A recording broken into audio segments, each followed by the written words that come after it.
Giveaway, you say? Oh, yeah. Figure Fight Club is the official giveaway channel of Action Figure YouTube. Thank you, members, for the love you bring, for every shared story and the joy you sing. To our sponsors, your support's the key. Together we build this legacy. Collectors unite in this fight we thrive. Figure Fight Club, our passions alive. Yeah. Unboxings and battles, the thrill of every find. Trading tales and treasures. Welcome,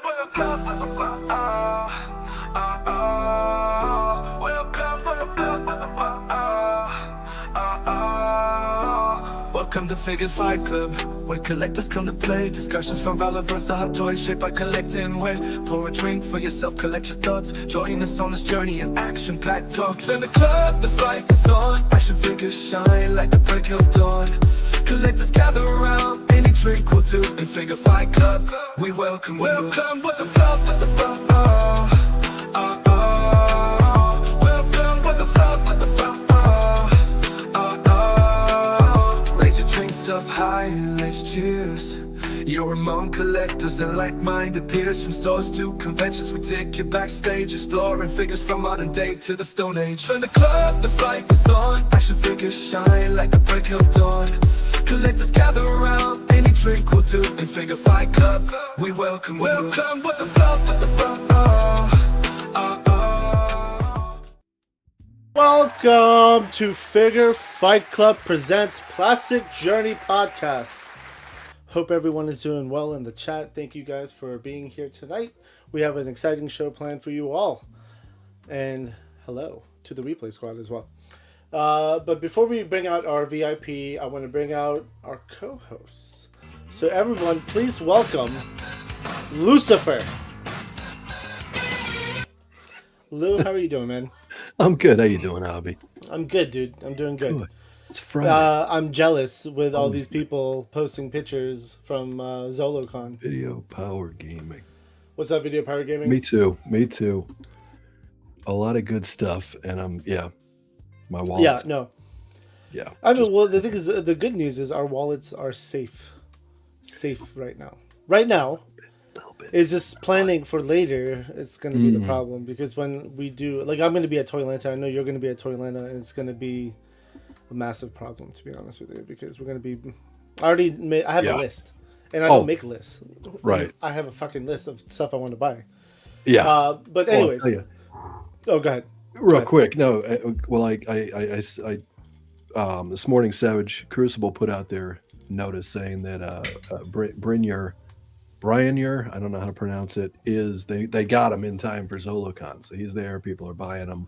Mm-hmm. Holy shit, that's awesome. So I just to check in, I was like, any chance that's going to be at Toylanta? And they responded and said, yes, he will be at Toylanta along with another special Toylanta drop. I'm like, so we got another figure coming in about a month. So I'm excited about that. Hendo, safe drive to you and Woody. You guys have a good time. Yep. Yeah, safe have a good travels. time. Absolutely. And Magna, you're not wrong, dude. Toylanta is going to hurt the wallet hard. That's for damn sure. But you know what? I'm selling toys now to prepare for Toylanta, so because I'm going to hit it hard because I'm driving too. But let's welcome our VIP, Endless Fables. You guys probably know him from Instagram. He's also popular amongst a lot of the independent toy makers. So let's bring him out. Please welcome Endless Fables, Brian. How are you doing, man? Hey guys. Hey, Brian. Welcome to Figure Fight Club, dude. Welcome, sir. As I dropped my iPad on the table. It happens. Trust me. I've been traveling before where it kind of sucks going out through the iPad, and like I lose like all of this because I have like my laptop here. I have a giant monitor over here. Yeah. So I feel like it's my big station, but when I'm on travel, I have this little thing, and I'm just like, God damn it! like looking into it, it's like so small. So I get it. I definitely understand. How are you doing? Doing pretty good. That's good. I'm glad to hear that. And so this show is now officially named Plastic Journey. So that's what we're gonna do on the show. We talk about journeys, and as you are, a journeyman yourself, how I guess before we jump in, how long? I guess what made you decide to name yourself Endless Fables? Well, it started way back in. Originally, my name was Plunderling Today. Okay. And that was a total mistake because I was going to call myself Plunder Today. But I subconsciously put in Plunderling when I typed it out. Oh, really? And then I posted a couple photos and people were mentioning, did the Plunderlings really, are they cool with that? I was like, well, yeah, I guess so. And then I was looking at the name and I'm like, oh, wait, subconscious thing. So I changed it to Endless Fables because I wanted to think of a name and I was just trying to, which I didn't realize I'd lose a lot of those first pictures I took when I changed the name. But Endless Fables just kind of came to me. I moved back to my hometown to help take care of my dad who had Alzheimer's. So when I did that, I just kind of a combination of him and a combination of me. He had always had a story, and he always had a story to tell. And I that's the way I'm with my toy photography. I always try to think of something different, something somebody else hasn't done, or even when I started into the creating dioramas and accessories and painting figures, I try to display my Endless Fables because I've always got things in my head. My wife will tell me, why don't you write that down? I'm like, I'll have another idea if I write it down. So listen, the best of us always write something down, as you can see. Yes. I have a few more over here too, so trust me.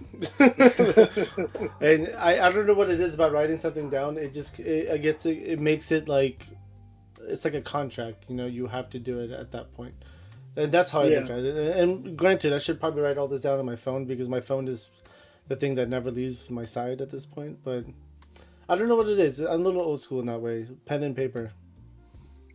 Oh, see, I write it down. Paper too.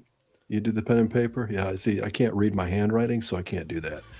So I've got the notepad in the phone that I can type it, so I'll be able to read it later. But yeah, I've gotten into the whole taking notes and making lists and to try to not forget the idea. So, no, I gotcha. So the only thing I write in my phone is all my pre-orders. that's where it's because I have to check back because I use like when I'm buying this stuff, right, and making the second payments and whatever. I have to check back with like, okay, how many did I buy? So I'll go through my notes and look there, but yeah, no. When it comes to like ideas and customs and stuff like that, it's always been on paper, at least for me. I don't know what it gets the creativeness for me to like start flowing.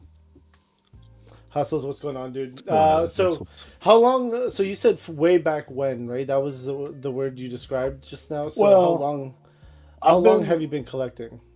Well, been collecting. I've collected something all my life. Okay. Probably action figures. Probably for the last 15 years or so.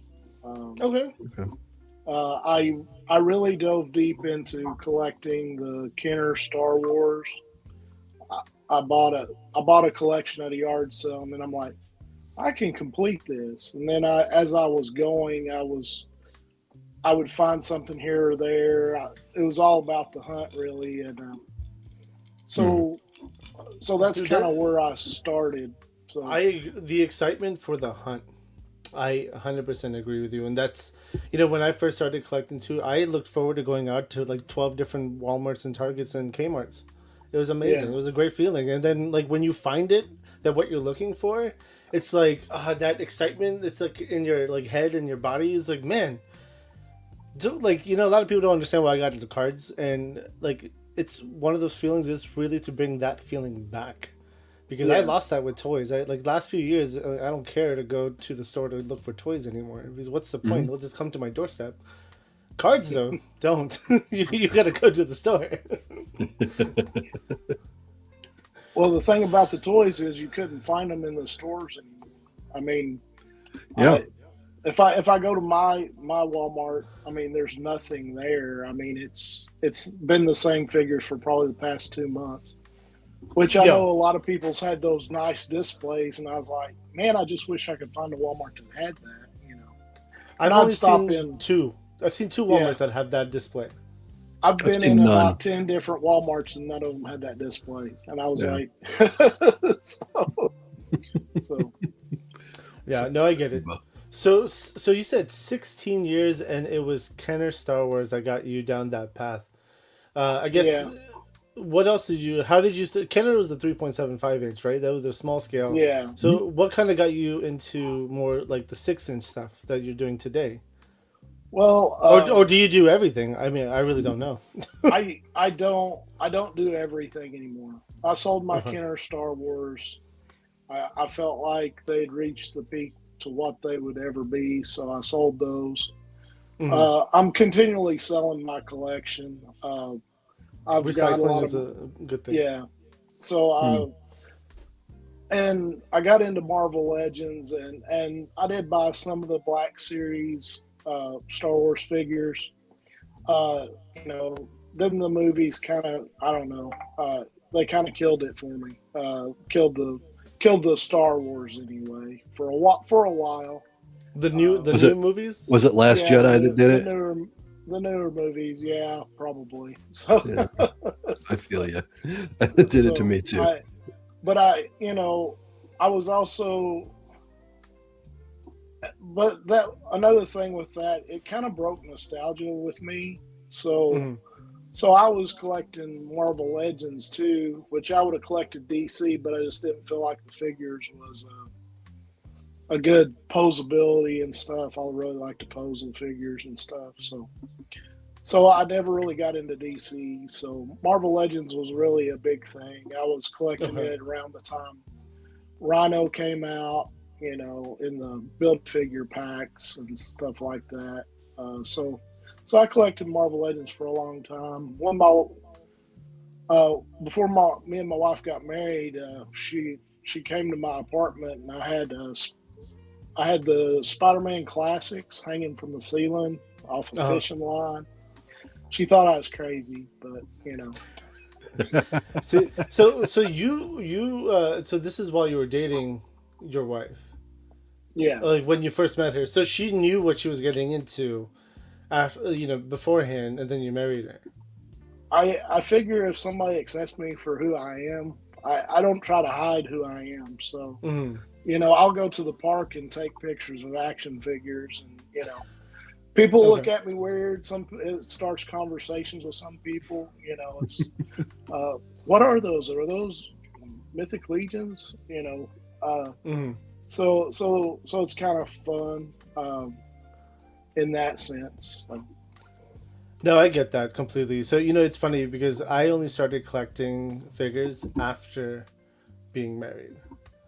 And it just kind of hit me. And so the thing was, my wife knew I was a collector of some sort beforehand because I had 3,000 movies on my wall, disorganized. And it would frustrate her. And then I also collected watches while we were dating. So she knew I had that gene, kind of, the collector gene in me. Toys were 2 years after we got married, and I'm actually in July of this year I hit my 10-year anniversary of collecting toys. Ooh. So it's interesting, and I still have the first action figure that got me into collecting in my collection. I'll never give it up because it's what was that? It was a WWE Mattel Legends Eddie Guerrero figure that was gifted to me from a friend. Which is what kickstarted toys in my life. And then I questioned so many times, if you never gave me that figure, I would be not collecting toys, to be honest with you. I really wouldn't, because I wouldn't know anything about it. I was like, yeah, okay. But it would be something else. Should have gone into stock investment. I missed out. We all probably should have went into something else. Yeah, 100%. Yeah, 100%. Yeah. So, I guess today, what does your collection look like? What do you collect today that's Like, I guess something that you're proud of to display and show off. Well, it's mainly the independent toy lines. I love to create and make stuff now too, so it's kind of grown into that. Okay. I went to PowerCon in 2023. I was collecting Animal Wars of the Kingdom, and I just backed Savage Crucible, and the reason I started backing these lines, Marvel Legends put out 14 Spider-Mans in 1 year, and I bought every single last one of the Spider-Mans. And I'm like, Sucker. this one's it. This is the best one. And so then I would pose it, and I'm like, nope, it's still missing something. So yeah, and then I would think to myself, man, I'm so stupid. I should buy one of those Mayfex because they seem to pose real good, Instead, I spend a couple $100 trying to say pose a Marvel Legend, So, but anyway, long story short, I started looking at the Kickstarters. I started looking at the Kickstarters back when Plunderlings came out, but I never backed it because I was moving during that time, and I wasn't real familiar with the Kickstarter process and that kind of thing. Okay. And so I walked into a comic shop, and the owner had dropped a comic box on a bunch of boxes of Plunderlings, and he said he was mad, and he's like kicking them on the floor, and I'm like, how much you want for those?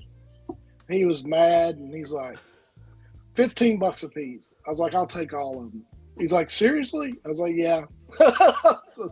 so that kind of started me into the Plunderlings. And one of the good things about Plunderlings is I didn't have to have a set or anything for those. I could take them into the kitchen and take a picture of them in a coffee cup or something, or take them outside. They just kind of fit as little gremlins in our world. So it kind of helped me get into the toy photography a lot. They're fun though. They're fun figures to play with. I mean, I have a couple myself, and I like the pirate one, but then again, like I also have a thing for pirates. So, so then I got into the Animal Wars of the Kingdom. I can't find the camera, so. And the thing about these figures is they will do anything that a Marvel Legends will do. Yep. They work better than a Marvel Legends figure, and that was the thing that I really fell in love with them, because when I'd pose them, they would just work. The joints would work, the bends would work. And at the same time, I'd picked up some Valaverse figures, and I enjoyed the way those posed. Mm-hmm. And I'd backed Savage Crucible too, and so I told my wife, I was like, I want to go to PowerCon, and she's like, why would you want to do that? I was like, well, all these makers of these toy lines are going to be there, and she's like, okay. And I was like, really? She's going to let me go? So anyway. Was that your first? That was your first convention? Yeah, that was my first big convention. So, okay. So what year was that? 2023. So 2023. Okay. Mm-hmm. Yeah, and I had Animal Wars of the Kingdom figures, and so what I started doing, I was like, well, I want to show these people I really appreciate what they've made and stuff. So I would ask him, well, what's your favorite character? I asked Jason what his favorite character was, and he said Luke Skywalker. I was like, okay. So, and I already knew his favorite character was Pale, so I put those two characters in a shot, and I took the shot and I gave it to him, and I did the same thing with Savage Crucible. I had ordered the what is it called? The decoder. Decoder, yeah. Mm-hmm. And I didn't have any Savage Crucible figures, so I took a picture of the decoder with some Animal Wars of the Kingdom figures, like they were getting ready to transport into the world of Savage Crucible, that kind of thing. So, and I gave each one of the makers that picture and that kind of thing. Cool. So, but I also, with my toy photography, I did some 4x6s, and I passed those out as kind of like business cards, or trying to grow my Instagram and that kind of thing. So, did you give a picture to Bobby as well? I'm just curious. I did make a picture for. I did make a picture for Bobby Valla. He never said anything else about it. So, I'm not surprised, to be honest. I spent a lot of time on his. I did one for Laser Pants. I took what was that car he always used to talk about? The Bratz car. The Bratz car, and I actually took a Mr. Potato Head. I took the arms and the eyes and the nose, and I actually took an actual potato and put it in the car and stuck the nose. An actual potato, okay. Yeah. So, and then I had somebody smash the potato at the. I gave him a couple of photos. I was like, I thought you might like this. So. That's awesome. But I had fun with it. So yeah, I mean that's the most important thing, having fun with it, man. I mean, what's the point of all of it? I mean, right now for me, it's just collecting dust on a shelf. But I do want to get back into photography. That is the main goal. And Lou's been knocking it out on the photography part of it. So yeah, it's just fun, right? I mean, it's like you said, they can collect dust on a shelf, or maybe you can do some posing and take some pictures with them. And I always try to think of different things to do. I'll take them outside. I'll take photos of them inside. It's just thinking of those things that nobody else is thinking about doing. And when I go into a store, I'm not necessarily looking for an action figure, but I'm looking at different things to make stuff out of, or make a background out of. And my wife's like, "What are you thinking about making out of that?" I was like, "Well, I'm thinking about this, or that." I actually went to the store today. He's gonna pull out. Did you go to the pet store?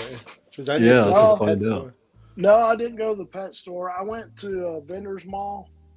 Okay. And I found 4 of these photos or paintings. Well,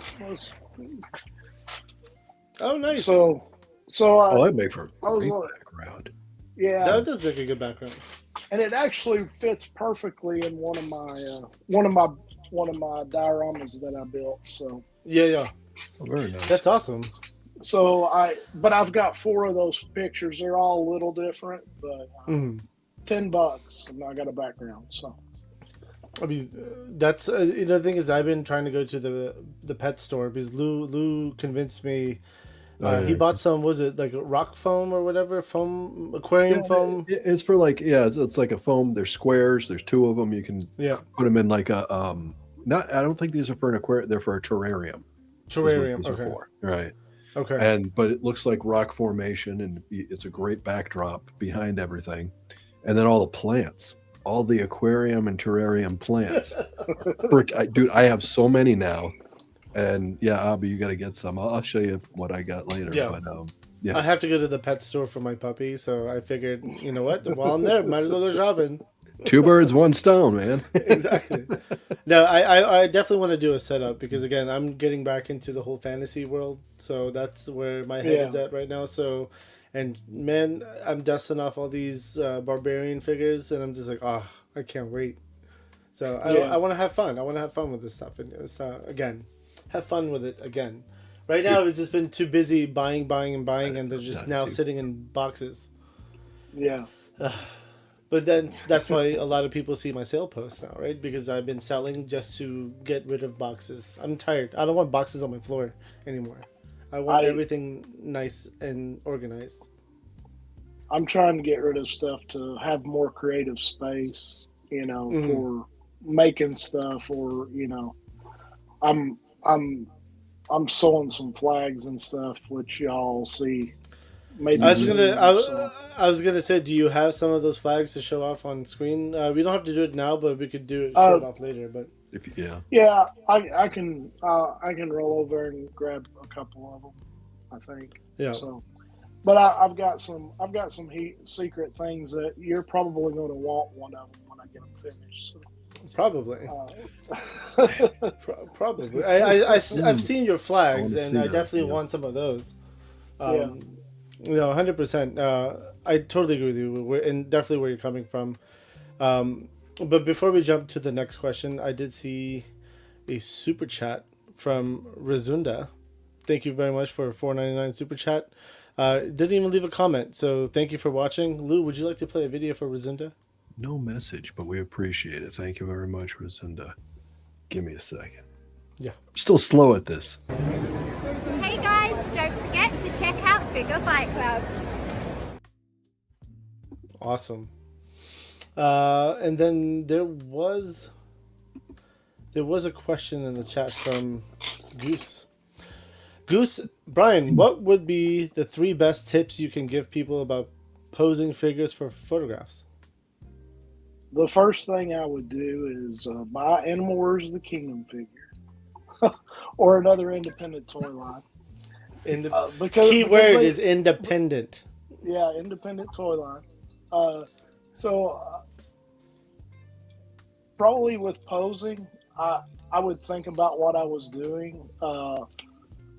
A lot of times I'll turn on YouTube and watch maybe if my figure's got an axe, I might watch somebody fight with an axe on YouTube, all those knights fighting each other, that kind of thing. Yep. Also, if it's an animal character like a cat, I might watch a cat video to see how he's stalking his prey or something. Just kind of get my mind in the mindset of that, which I don't do that a lot now, but early on, that's some of the things that I would do, and just practice posing.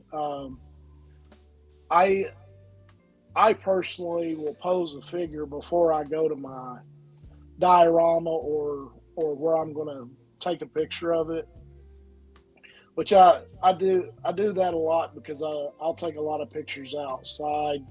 So I'll get like 5 or 6 figures posed up before I go somewhere and throw them in a backpack and try to talk my wife into holding a light for me or something like that. See, that's very impressive because when it comes to toys, my wife has definitely bought a couple of toys for me at the store. Like she would FaceTime me, and even today, like today's it's very different because I'll send her to go get Pokemon cards or One Piece cards. And thank a big shout out to her because she does it. She'll go herself and go to the store and find and try to get as many Pokemon and One Piece cards for us. So I appreciate her very much for going out of her way. Is she doing that for you or for your kids? That's the question. For me, technically, because I mean the thing is at the end of the day, like the kids and I rip together the Pokemon. One Piece is strictly for me. Yeah, that's strictly for me. So my kids, I've tried. They're just not into it yet. But you know what? Mm-hmm. They're getting into wrestling. I'm okay with that too. So, so I prefer them getting into wrestling than anything else at this moment.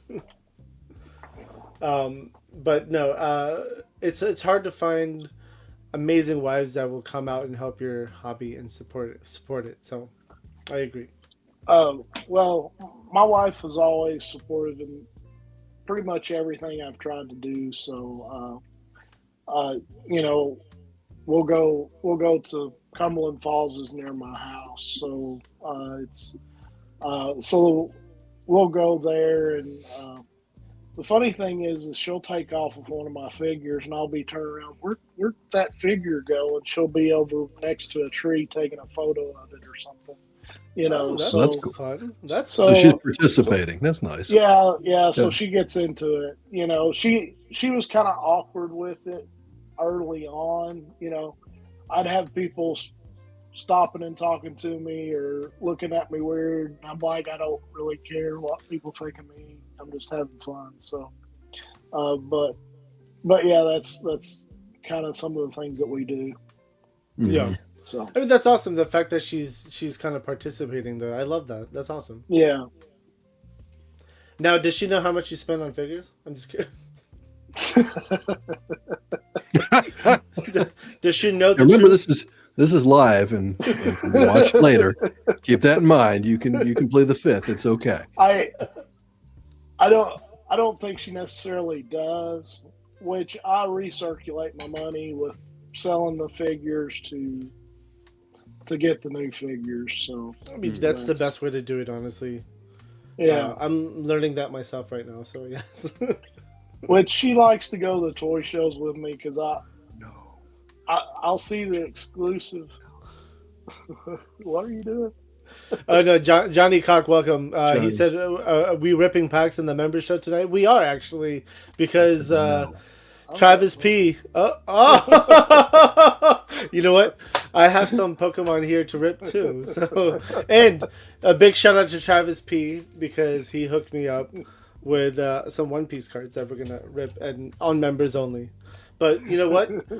Endless Fables at the end of this show will rip Pokemon too.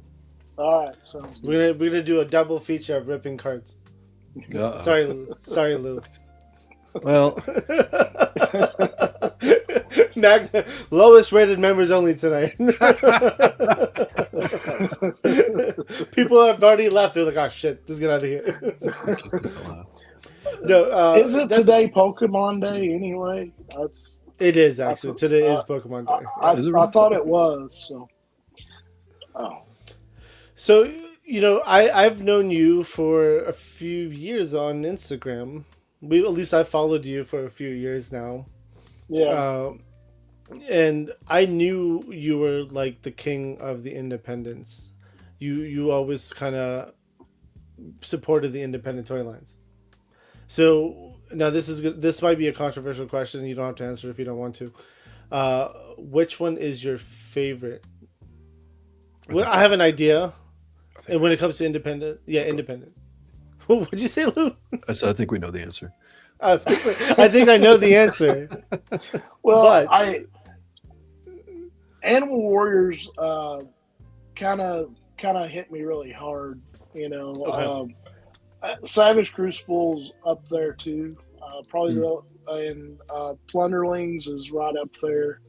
I don't take a lot of photos with Plunderlings right now. Mm-hmm. Probably when summertime hits, you'll see some of those birds out in birds' nests and stuff like that. So I'm making a couple birds' nests and that kind of thing. But yeah, so one of the reasons I fell in love with the line is because I could take them outside. I don't have to build a diorama for them because the diorama is outside. You know, Nature, sure. and then you know, I've built a lot of dioramas in my room too. I built the Savage Crucible, a dungeon for Savage Crucible, which I'll also use it for Animal Wars of the Kingdom and that kind of thing too. So that dungeon for Savage, is that the one that you won an award for? No, I built a cave that I won the award for. Oh, the cave, okay. Because I remember at Titan's Toy Expo. Titan's Toy, yes. The Titan's Toy, you won the best dio. Yeah. Yep. And by level. The thing that was special about that, my dad having Alzheimer's, he lost a lot of ability to. He lost the functioning part of his brain, so a lot of the things that he used to do, like make stuff, he just couldn't do it. You know. Yeah. So when I moved back to my hometown, he's like, "Now we're going to make stuff, aren't we?" And I was like, "Yeah, we're going to make some stuff." So you know, early on we would make some bird houses and things like that, but then over time he really got to where he couldn't do anything.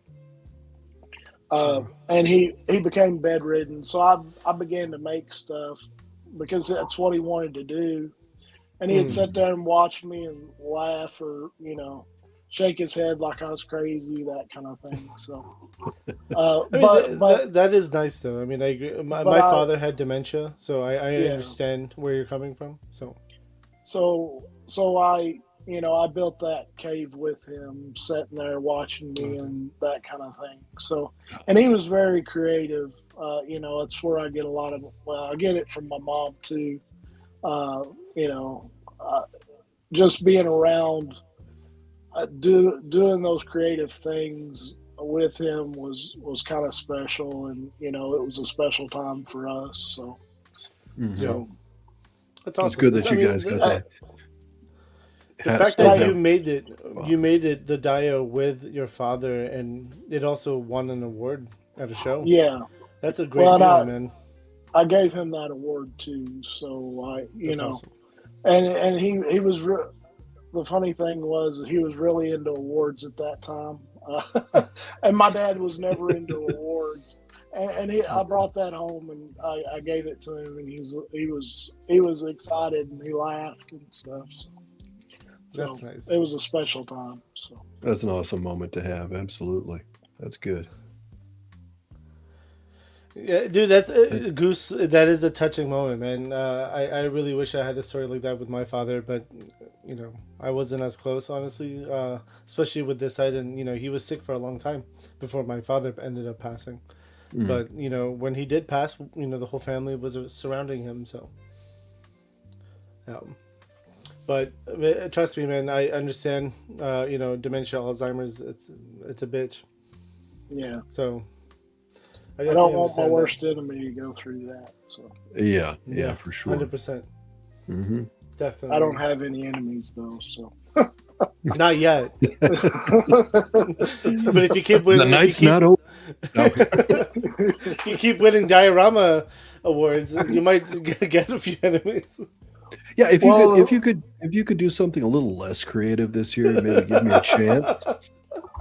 Yeah, I've already got a couple ideas. I'm actually going to start making some stuff to see if people would like to buy it. That's some cool. things Cool. are some things are zombie related. So No, Very definitely, cool. dude. some things might be pirate related. So Also No. cool. It's a good year for Pirate pirate related. related. Oh. It's a good year for that. You should bring that to IshCon in May. If you could get it done by then. Just because IshCon will be pirate themed. Ishkon's pirate themed. It's the year of the pirates. This year, everything, all the toy line, all the independent toy companies are releasing pirates. Yeah. Like, literally every single one. It's crazy. Yeah, I was trying to figure out how I could make the make ZoloCon happen. I'm like, there's no way. Yeah. Anyway. Yeah. Are you going to make it to Toylanta? To be honest, my family's got a lot of stuff going on, so Okay. I might be able to talk my wife into it, but I'm not sure. So I got you. So- I got you. Yeah. I guess it depends on if I get some stuff done that I could sell at Toylanta, maybe. I don't know. Yeah. I'm camping in Lou's backyard, so Yeah, he's camping. Oh, okay. It's gonna be fun. Yeah, it Just gets wait it till the gets a morning. little expensive. So Oh, It does. trust me, man. It does. Yeah, I, for sure. last year I killed it with the amount of I went to New York and San Diego, and I've never been, so it was a nice check off the list. Like, I've been there before. Yeah. New York I'll probably end up going again this year because it was like with my my close friends, but I Yeah. don't know if I'm gonna. San Diego I definitely won't do again, to be honest with you. It was a lot of fun, but it felt weird not being with my inner circle. Yeah, I understand. Especially at a con that's like far away, and like I'm traveling for multiple days away from my own family. So this year I decided to pivot that and just stay with my inner circle because I'll have a lot more fun that way anyway. Yeah. Yeah.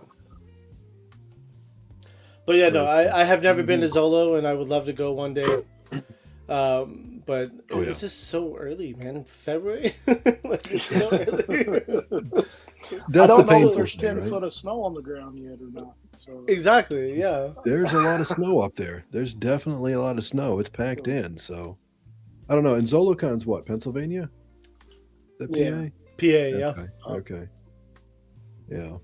There's Which quite a one bit of went? stuff. Me and my wife went to Legion's Con. We went on tour. She wanted to stop at Hershey, Pennsylvania, so we stopped there. Then we went to the Frazetta Museum, and did that. And then we went to Legion's Con. So it was a lot of fun. That would be fun. I would love to get up and see the Frazetta Museum. That would be an awesome experience. That does sound for fun. sure. Mhm. I would say that pictures do it justice, but they don't. It's to see that stuff in person. You see the depth in those shots, and it's pretty amazing. Not to mention Legion's Con too. The Legion's Con is actually a very fun convention.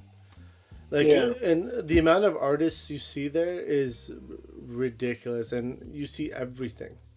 Like last year's Legion Con, I made a deal with myself. I was still in the military phase of my collecting, right? So I was like, but I was cutting it down, but I wanted something different on my shelf. So I bought the Bobby's what's it called, Day of the Dead figure. Yeah. That exclusive for Legion's Con. I bought that, and what? I was saying, yeah. So I bought that, and then I found is it a kanji skull? I found someone who had a smaller head sculpt that was custom made, and I was like, this looks really dope. And I ended up purchasing that, and then it literally went right on to that figure, and it has this whole different look to it now. And I was like, he's just a different team member wearing a different helmet. And I was just like, this looks dope. I kind of like this. But then, again, I've seen some amazing customs at Legion's Con. I've seen dragons. I've seen, King from Tekken. Someone used like Mythic Legion's parts and made King. And I was like, and just the way they made him, like, it was like, holy crap, dude, this is amazing. But again, a lot of that talent comes with a high price tag, right? And that's when I was like, yeah, I can't afford you, bro. Like, I'm sorry, I would love this, but I would love this in my collection because it's literally one of a kind. But it's just it's not. It's not feasible. Can't do it. Yeah, I wanted to go see the dioramas and that kind of thing because I hadn't got to see a lot of that other places that I've been. I got to see a little bit of it, but to see everybody making all the dioramas and painting the head sculpts and then the custom figures, it was fun to see. So I really can't afford to buy into those things either. So I'm like looking at the mystery head packs that people had, so I'm like, I'm buying those, and I'm like, I'm trying to paint them, but I'm not very good at it. So I'm okay. But I can do that myself. So it's like, I mean, you do make customs though, right? You do pop and swap and then paint as well. Yeah, I've painted a few things. He's reaching. Uh-oh. What are we gonna find? So I know you're on your iPad, but the best thing about the iPad is it follows you. Like you'll like go back up and it'll start zooming in on its own, and that's what I really like about the iPad sometimes. So I mean, these are some older ones that I did. If I can figure the camera. You got to put it right in front of your face. Yeah. So this is a Frozen figure. This is my Mr. Freeze. Okay. So that's some experimentation. So, and then I did a Human Torch and Wars of Kingdom figure. Nice. Interesting. Yep. Which Savage Crucible got me into painting figures. Oh, did they? See, the last thing I want to do is experiment on a Savage Crucible figure as someone who doesn't paint. So I'm just not doing it. I have a broken leg Varnox. Well, I should probably email their customer service and get that fixed. Email them. Get it done. Yeah, don't talk about it. Just email them. It drives me crazy when people are like, well, I emailed them and they didn't respond back, or I'm like, Oh no, Rob give them will a day or respond. two. Yeah, So, Right, right. So, I Absolutely. agree. Give them a little time. They will get but back to you. but when we were at PowerCon, they had the decoder. They had a clue that you need to decode at the Savage Crucible booth, and my wife won the prize because it was you decoded a clue to answer, and so I couldn't figure it out. I'm like, okay, I'm gonna go look at the stuff. But anyway, she kept at it. So she won the gold decoder, and they gave a whole bag of their 3D printed parts. And Oh, that's dope. Oh, Okay. yeah. so this is some of those 3D printed parts. And I created my first custom with that. So, Oh, nice. Okay. But these are some of those 3D printed parts. And it was funny because Timothy Peake, he's like, you know what you should do? You should paint those. And I was like, you're probably right. Because there was like 50, I mean, it was like every accessory that they had. So, Yeah. so I messaged him. I'm like, I'm at Hobby Lobby. What kind of paintbrush do I need? He's like, how long are you going to be there? He's like, let me call you. And I was like, okay. So, so I wait around for him to call me. He's like, okay, now you need to go on this aisle and you need to get this paintbrush and this paintbrush. He's like, don't buy those expensive ones. You just need to get you some to try out, So it was. So, but he was excited that I was going to try to paint something. So yeah. So I painted some of those accessories, and then I started painting some of the figures, and that kind of thing. So I don't have a lot. I usually only buy one or two of the Savage Crucible figures, So I don't really paint those too much. I do pop and swap them a little bit, but they're just so good as you bring them out of the package, So Yeah. Yep. Which with Animal Wars: The Kingdom, I was just buying those constantly. So I don't know, but I've got several. So I have actually several AWOC figures as well, but mine are mostly the monkeys because again I've told this, I have a pretty large like chimp, gorillas, monkey, like a big army of monkeys. yeah, A huge army, and a lot of them are AWOCs. Just because I was like, you've already made it, and you're exactly what I'm looking for, so this is even better. But the cool thing is, so the heads fit on Savage Crucible. yeah. So what was it, the heads pack from AWOC that had that the black colored monkey with the white like skullish type face paint. Yeah. Oh yeah. Yeah. So I put that on the Royal Guard from Savage Crucible. Okay. And actually, I could show you if you give me a second. 1 second. I think Hurry. it's back here. At least I thought it was. Yeah, it's right here. I am interested to see how that came out. Yeah. So, I clipped the toes of the figure just so it kind of less sharp. Yeah. I'm gonna just Okay. blow myself up, but Yeah. That works nicely. Oh, that looks. it was phenomenal. I don't like the armor on it just because it's like a snake pattern. I want to do something different, and I'll probably end up replacing it. But it works so well where I have another Royal Guard, which now I'm going to do the same thing to. And these are going to, I want to make like a monkey king, so to speak, but it wants to be like, not like Sun Wukong, but I want to make like an actual like chimp king. But it's going to, like, these will be his guards.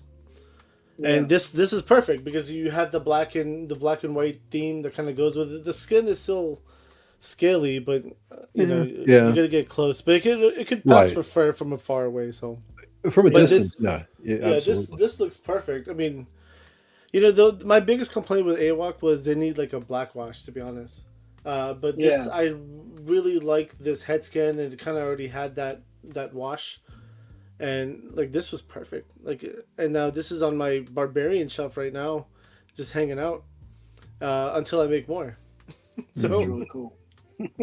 but again, like easy kit bashing, right? Like I didn't really do much. I removed the tail and I clipped the toes, and that was it. And swapped the head, of course. But easy kit bash, and you could make just cool looking figures, like different. But even with AWOC though, even the what was it? Their hyena. Yeah. Their hyena figure. I popped that torso on a Valaverse figure.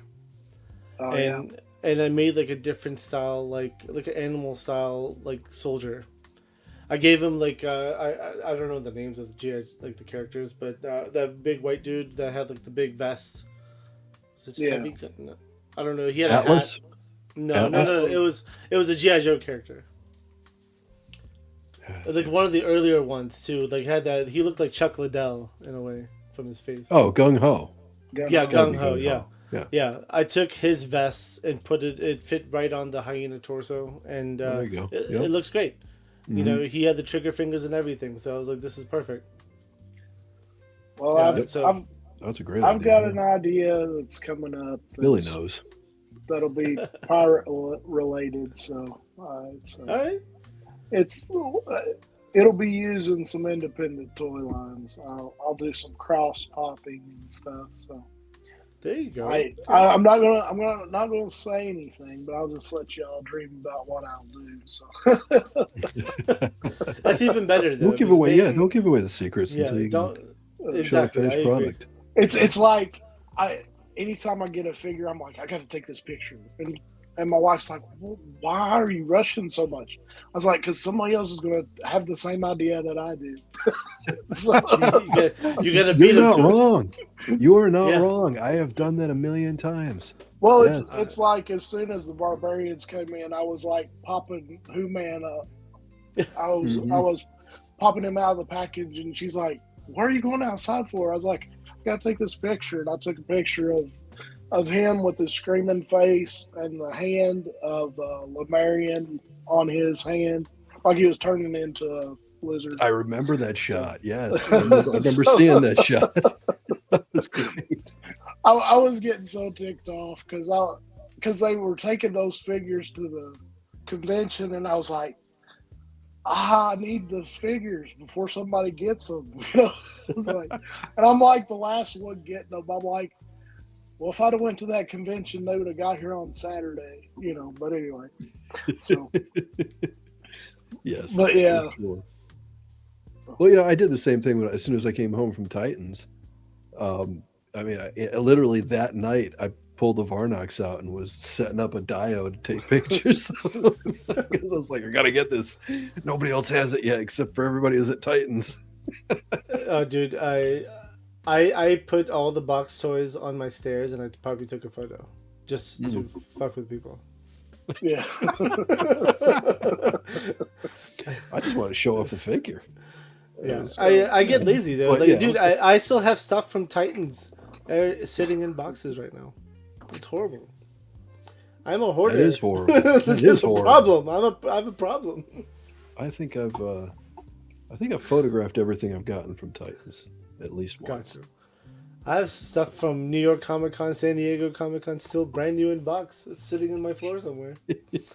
That's what I'm saying. That's what it's time for a lot of this stuff to go, and like if I'm not looking at it, there's no point of me having it. Sometimes less is more. You know, when I'm looking at buying figures now, it's like, am I going to take a picture of that, or what are you going to do with that? I ask those questions a lot. So yeah. No, I agree. I mean, like even Magna is. I took shots of everything from Titans on the hotel bed and posted it that night. Mm-hmm. I understand the need to get it out quickly and things like that, right? Like I get that. Being the first does help a lot in a lot of different ways. But I don't know. I mean, a lot of, I mean, again, even at Titans, you know, a lot of these toy makers have really cool displays, and you could literally just be like, "Hey, can I take this photo on your display?" And most, I guarantee you, 95% will say yes. Yeah.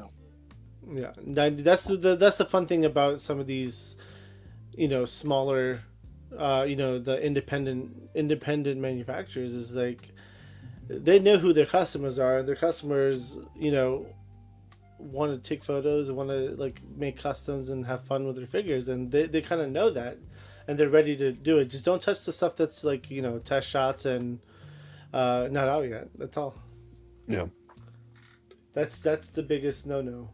But Yeah, there's a funny story with that. Me and my wife went to Joe Lanta, and I was there at the Spiro table, and I'm always messing with their figures, you know.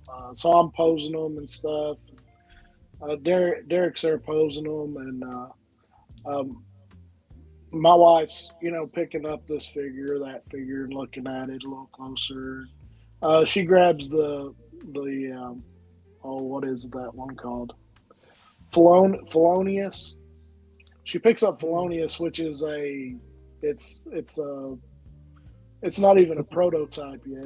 And she's like, and Derek and me both at the same time, no. So, don't drop it. So, Oh wow. But yeah. what line was that from? Animal Wars of the Kingdom. Is it the elephant? It's Felonious is the it's the same colors as Faker. Okay. It'll be a convention exclusive whenever it comes in. So Okay. So Gotcha. You know, one thing I can't wait for from AWOC or Sparrow Toys is the Bushido line. Yeah. Their samurai line, dude. Oh, I'm going all in. I'm going to buy multiples of everything. Because, again, I have a thing for samurais, too. So, like, I have it for some weird reason. Actually, not weird. I like samurais, so that's really what it is. There's nothing weird about that. Samurai. I'm going fucking hard on the samurai stuff. I was like, I need one in every color. Go. I understand that. Yeah. Oh. But, yeah, no, I'm very excited for the samurai stuff that they're coming out with. And I can't wait to see it. Even like the beasts, they look dope. Yeah. The Ani, the demons. Yeah. Yeah. Yeah. No, 100%. This guy over here, Shogun Omega, what a weirdo. Oh, bro, just you wait. Shogun threw a challenge out on Tuesday for 6 figgies for next Tuesday. So I'm keeping him honest. He's got to get 6 figures out. Or he has to purchase 6 figures by next Tuesday because it's called Shogun's Challenge. Mm-hmm. Okay. Yep. Either that or he's going to owe everyone on screen 6 figures each. No, I wouldn't do it. So let's get back to the Q&A, and we will talk about the Dio stuff as well, and some of the custom things that you do. But before we get there, so you talked about when I asked you what line you would pick first or prefer, Yeah. and I'm assuming it was AWOC that was your number one choice.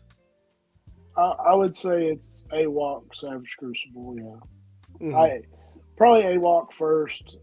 You know, I came into those first, so yeah, probably. No, I understand that. I mean, again, they're fun figures. I have a bunch of them too, and I mean, I use them to even the heads. Like I'll put them on Marvel Legends, so I totally get it. So you can do Marvel Apes and stuff like that. Right. I mean, listen, I just need different monkeys in my collection, so they all look a little different. They can't be the same. What was your first big purchase, and how did you feel afterward? My first big purchase, like, I need more definition of what you want. Like in toys, like did you drop like $1,000, and then how did you feel, or like was it like $100? I've never really dropped that much money. When I go to a toy show, I might spend $250, which I'm pretty far in that right now, so I don't really necessarily need a whole lot. But when I probably the biggest toy purchase that I've ever made, my wife loves Grogu, so I bought the Hot Toys Grogu for her. So that's probably the most money I've spent on a figure. So Hot Toys. Hot Toy Grogu. It's the life size Grogu. So. Dude, yeah, that's expensive. Life-size one. I bought it for her. I didn't buy it for myself. He's like, it's not for me. But is it though? Really? Yeah, it really is. That's probably the most I've spent on one particular item. Which the AWOC Kickstarter was probably it's probably the biggest. So the second Kickstarter. So Gotcha. No, dude, I remember when just again being used to Black Series, Marvel Legends wrestling, and then getting into Mythic Legions. yeah, I think my first biggest purchase was like $175 like figure. yeah. And like I felt weird. Like it really made me feel weird. This was like a few years ago, but like I was like, why am I spending so much money on one toy? It can't be that special. There's not a lot of Mythic Legions around where I live, like a store that has them. There's probably more now than there was, but I would walk into a store and I'd be like, why is that figure $75? It looks cool, but why is it $75? So that's one of the things that I would do is I'm a cheapskate by nature, so first AWOC purchase I did, I bought 2 figures to try them out. I liked those, so then I bought 2 or 3 more, that kind of thing. So that's on one particular figure, I've probably $50 to $60. 50, 60? Okay. Yeah, I mean it's except for the Hot Toys. Yeah, except for the Hot Toys, and I didn't buy those for myself. So. Yeah, I mean that's good though, man. I mean it's so funny because back in the day when I made that Mythic Legions purchase, it was $175, and I felt weird. But as the years progressed, dude, I think the most I've spent at a convention is $6,000. I had 7 boxes with 24 figures inside. It was like a case box, right? 20, and it was my first Legions Con. But I was well prepared for the convention. Like I knew I was there to drop bombs, and I literally dropped them. Yeah, I would say so. I mean, with the group, we had our NC group who all were in the Mythic Legions at the time. We all went together, traveled there. We had to rent a U-Haul to get all the stuff back. Oh my goodness! We had 25 or 26 boxes all together. It was crazy. Wow. But at the time, Ish was still getting with 4 Horsemen during that time, and he was like, "Listen, the crew in North Carolina, you guys need to come down here more often." And then we proved why.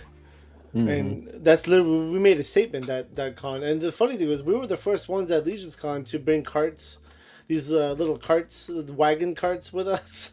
we had them on the plane in our bags, and we had 6 of them just lined up, ready to go.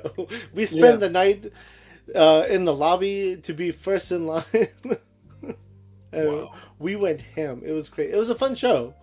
But that was the most I ever spent at a convention. Or just ever. And I was very happy at the time. For sure.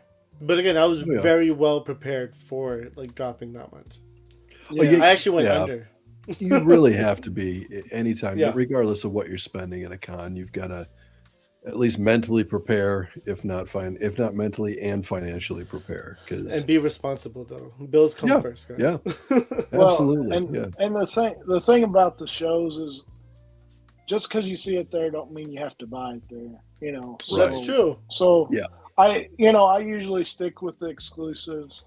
I will look for different kinds of things, which I've got a lot of stuff, but I look for different kinds of things that I might not see other places. Which when I started out collecting the Star Wars, I would hunt for Kenner stuff, and the Kenner stuff started getting expensive because of the new movies coming out. So I quit buying them when they got up to a certain point, and so then I started looking for the vintage collection stuff, and I was wanting to complete the Millennium Falcon, the big Millennium Falcon. Oh yeah. So I would buy a collection for about $200 in the community, and then I would sell off all the figures that I already had, and then I would get another leg for the big Millennium Falcon. So that's Yeah. Yeah. Now, are you talking vintage Millennium Falcon or the modern massive one? the modern large one? Yeah. The BMF. Okay. Yeah. Wow. Nice. Okay. I've So always wanted one of those. that's what got me into buying and selling a lot of the stuff, because I didn't need 2 Greedos. It'd be nice to have a couple, but I was trying to find the things that I didn't already have. So No, I get that for sure. and now they're sitting in a big tub over here in the corner. So Boxes, man, which boxes. is heartbreaking. I know. To think of how much stuff you've got piled in tubs. right, and that's also another thing that prevents me from buying a whole lot. So.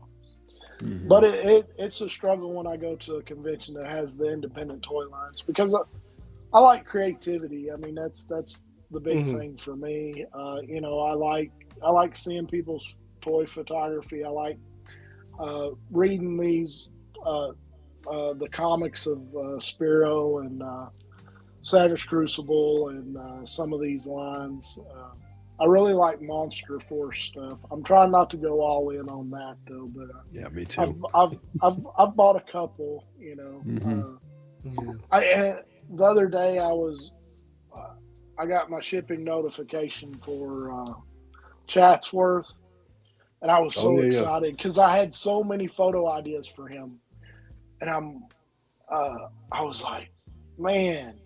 And then I get it in the mail, and it's the Chase, and I was like, You're gonna buy another one.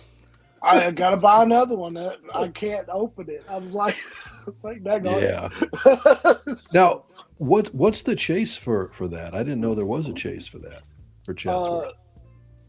1 in 8 figures has a T-shirt, has a Renegade T-shirt on the character. Okay, yeah, I got it. Yep. So I know what you're talking about. Yep. So, and if it had been 1 and 2, I would have probably opened it. But 1 in 8, that's a fairly large percentage that don't have it. So Right. Yeah. Yep.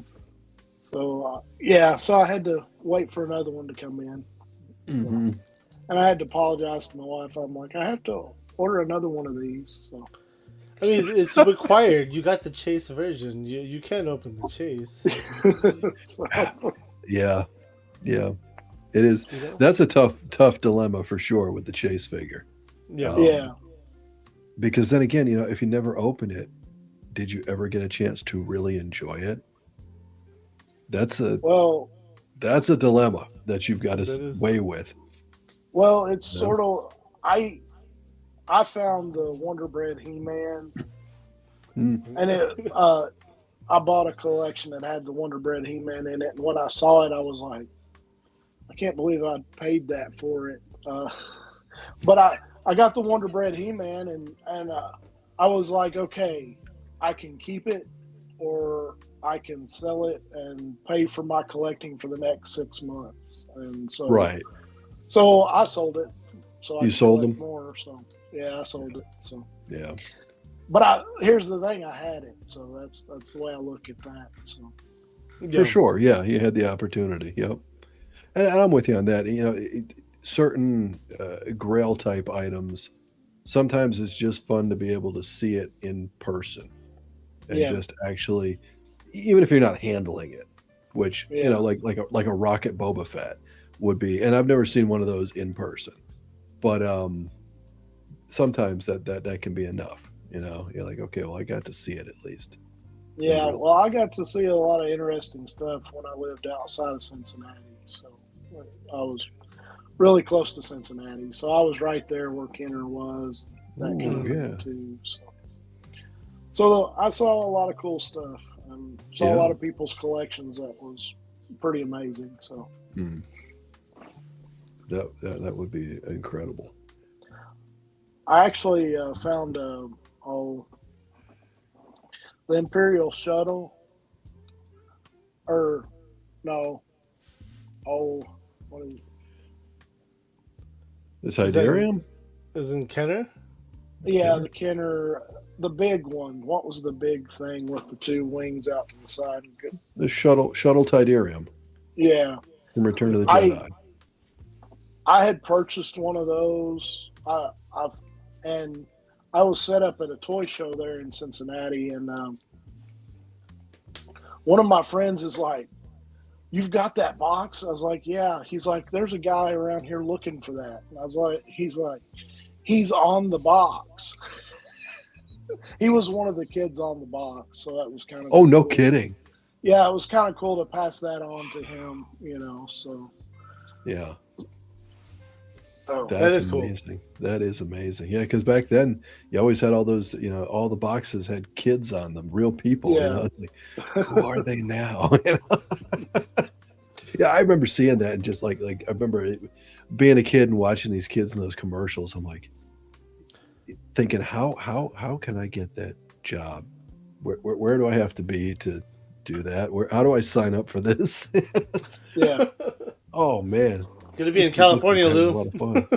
Well, no, back then, necessarily. I mean, because you think about it, it was a lot of things were handled on a local level, and so Kenner was in Cincinnati. They probably did a lot of that in Cincinnati in their office because it's cheaper that way.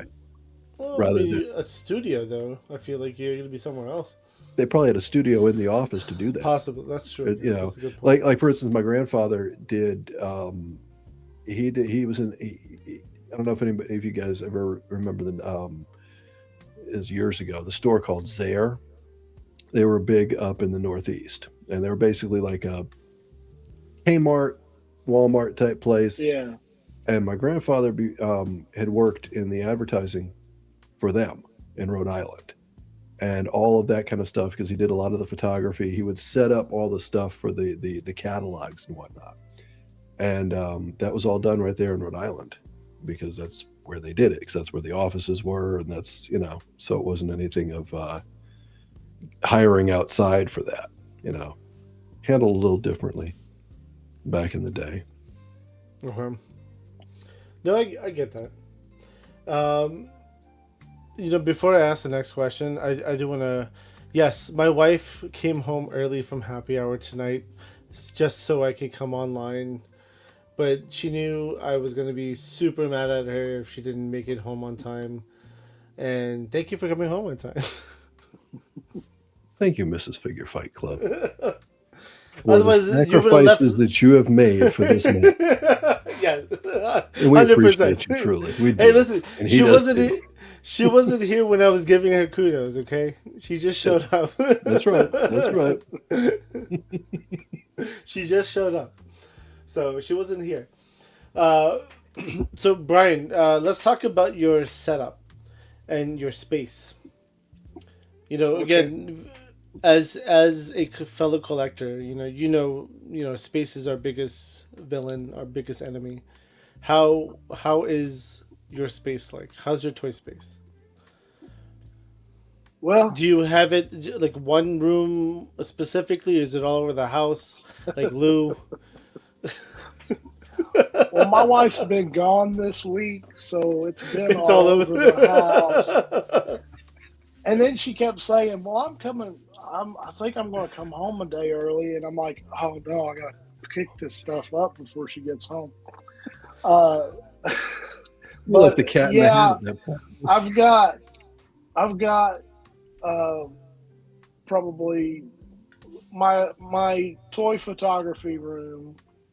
Then I have an office that's kind of got some tubs in it of storage of figures, and Okay.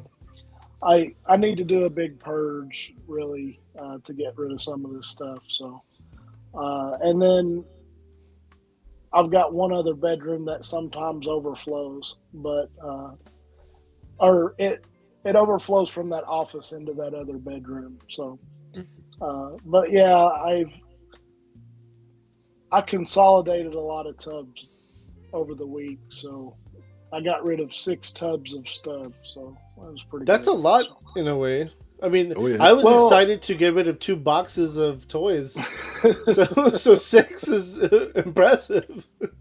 Well, while I sat with my dad, I was selling off my toy collection. I'm still selling off a lot of it, except for my things I really want. And so I've tried to.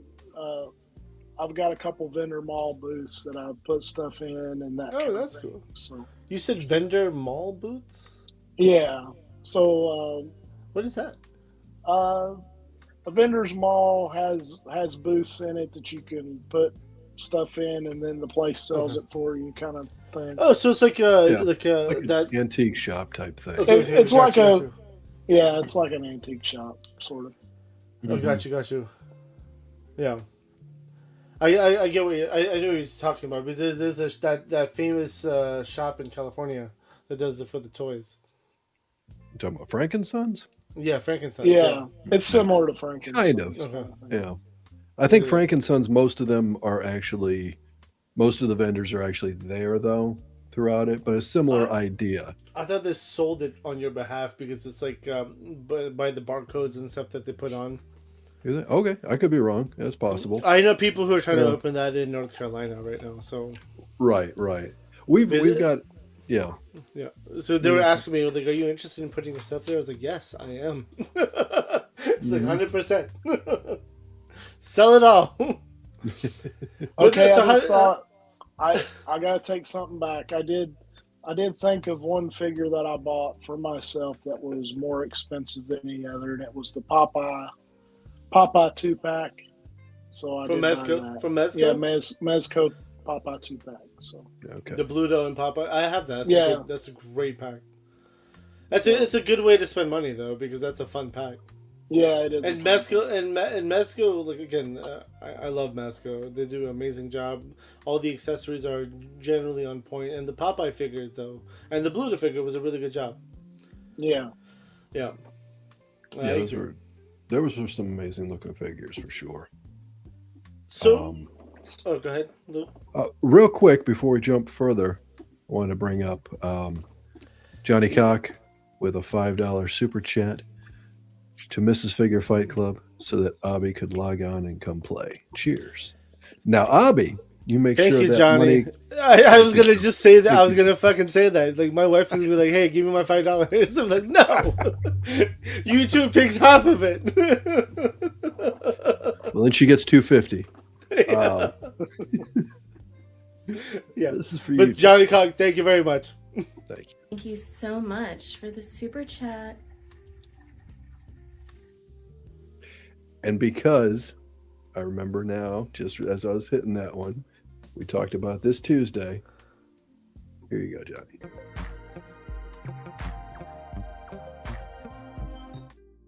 He's a fan of the Laser Pants Wink. I am too. It's Oh, hilarious. great! Look what you started, Johnny Cock. Look what you started. Make it rain. You see? Damn it! She's gonna be like, "Where's my money?" And we're like, "You gotta wait 60 days till I get it." What's going on? Actually, Action Joe Fix, what's going Figs, on, Thanks dude? for hanging out, bud. Thanks for coming. So, let's get back to the toys. Yes. Now, when did you I guess when you started collecting toys and at a point, right? You're a collector. When did you realize this is passion or an addiction? Uh, when I started taking toy photography, Toy photography. Okay. it really I was really dialed into uh, one of the things I wanted to do with these toy lines is promote them to other people that might not know about them and that kind of thing. So I would team up an Animal Wars of the Kingdom figure with a Masters of the Universe figure, or a GI Joe figure, or those kind of things. So I really just wanted to help promote these things that I enjoyed, and That's nice.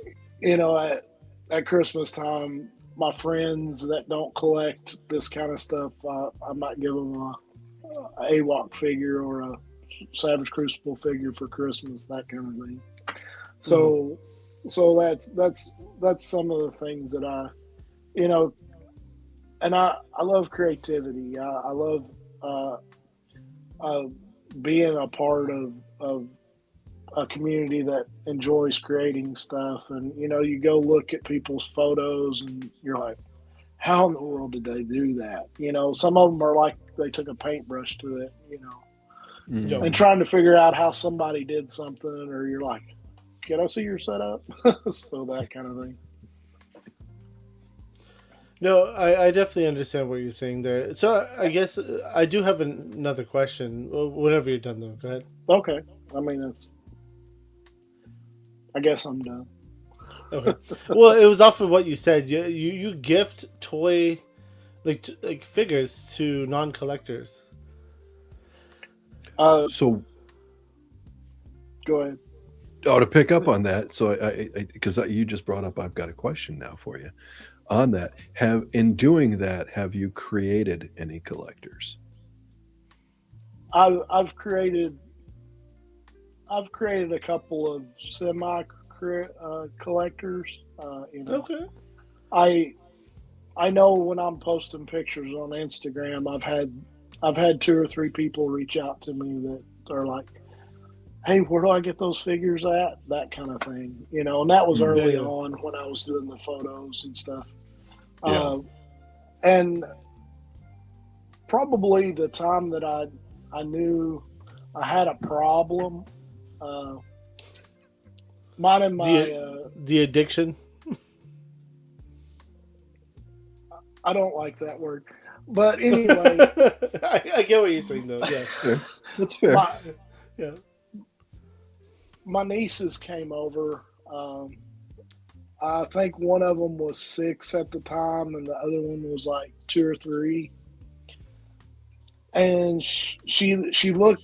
The oldest one looked in my room, and she's like, "Oh my, you have so many toys.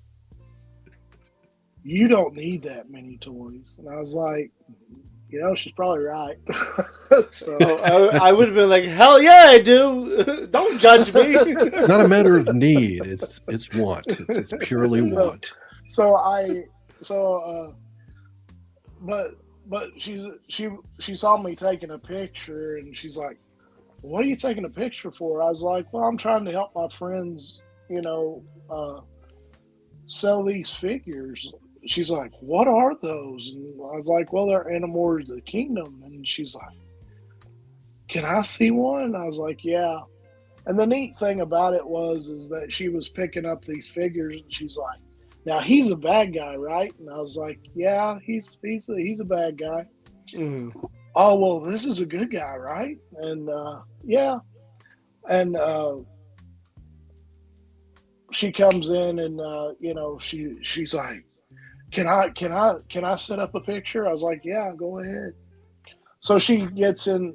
I have different shelves, and I keep them open most of the time, unless I'm taking a photo in one of them.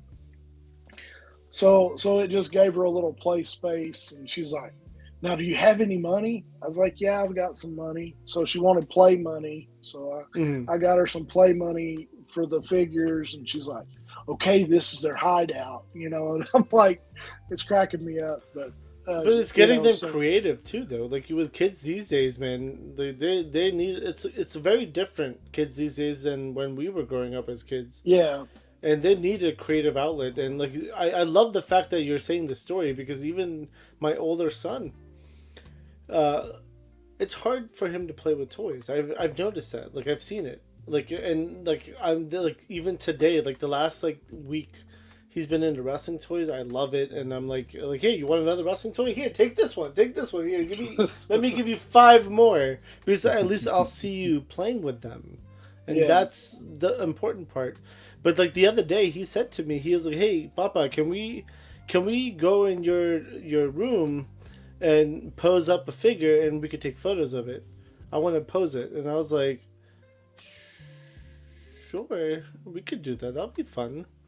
I haven't posted it yet, but again, like the fact that he's already thinking about it, like I'm all for it. Because again, like kids these days don't want to play with toys anymore. It's all about screens. It's all about the internet and all that stuff.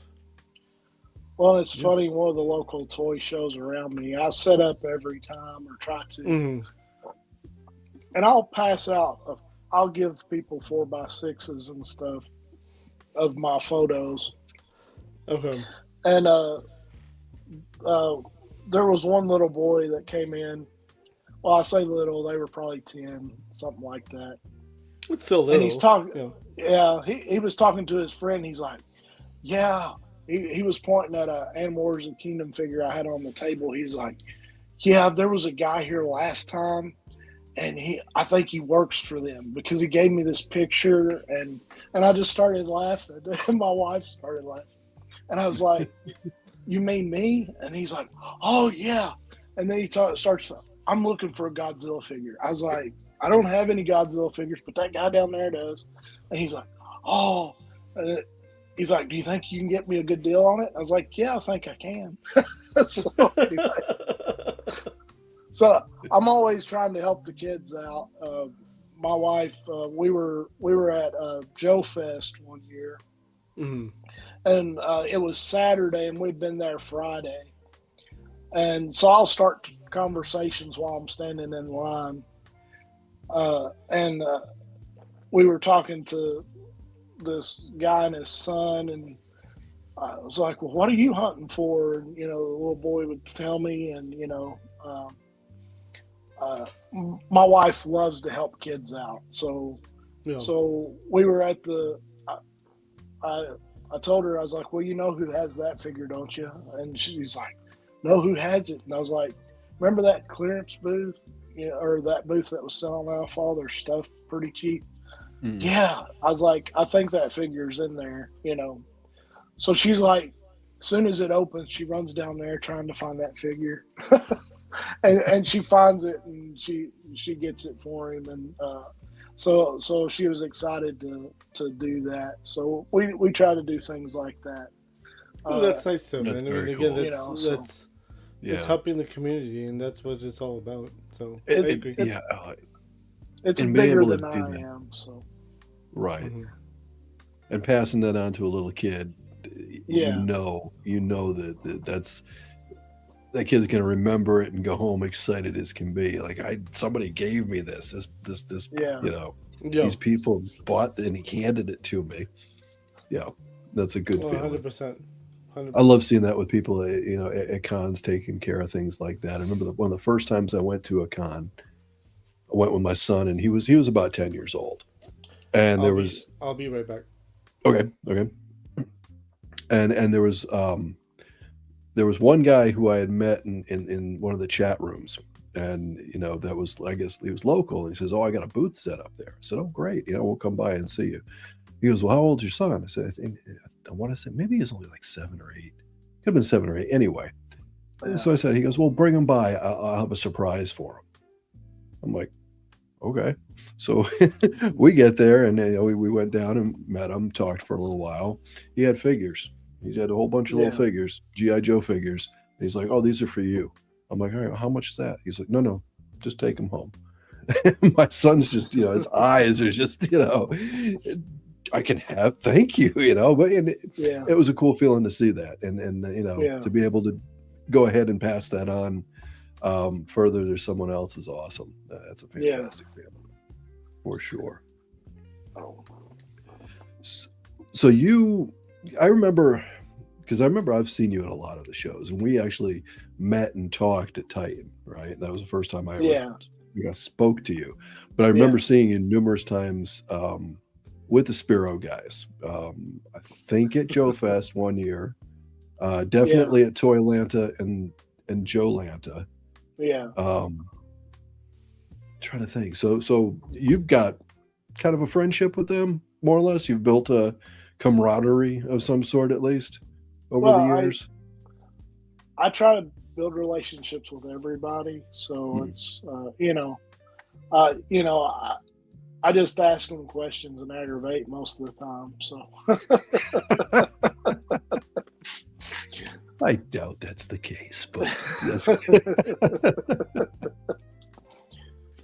no. Well, I love learning about the process of making the toys and that kind of thing. So I'm asking them. I talk to the Savage Crucible, group and that kind of thing, and try to learn it a little bit. Not that I'll ever make a toy, but it's like there's a lot that goes into the process, and I mean, don't say never you'll make a toy, because I mean we all kind of want to make a figure in a way, right? Like we all kind of think about it. I mean, we're in this hobby, we're full time at this point. And Lou, you keep shaking your head no, but you don't want to make a figure.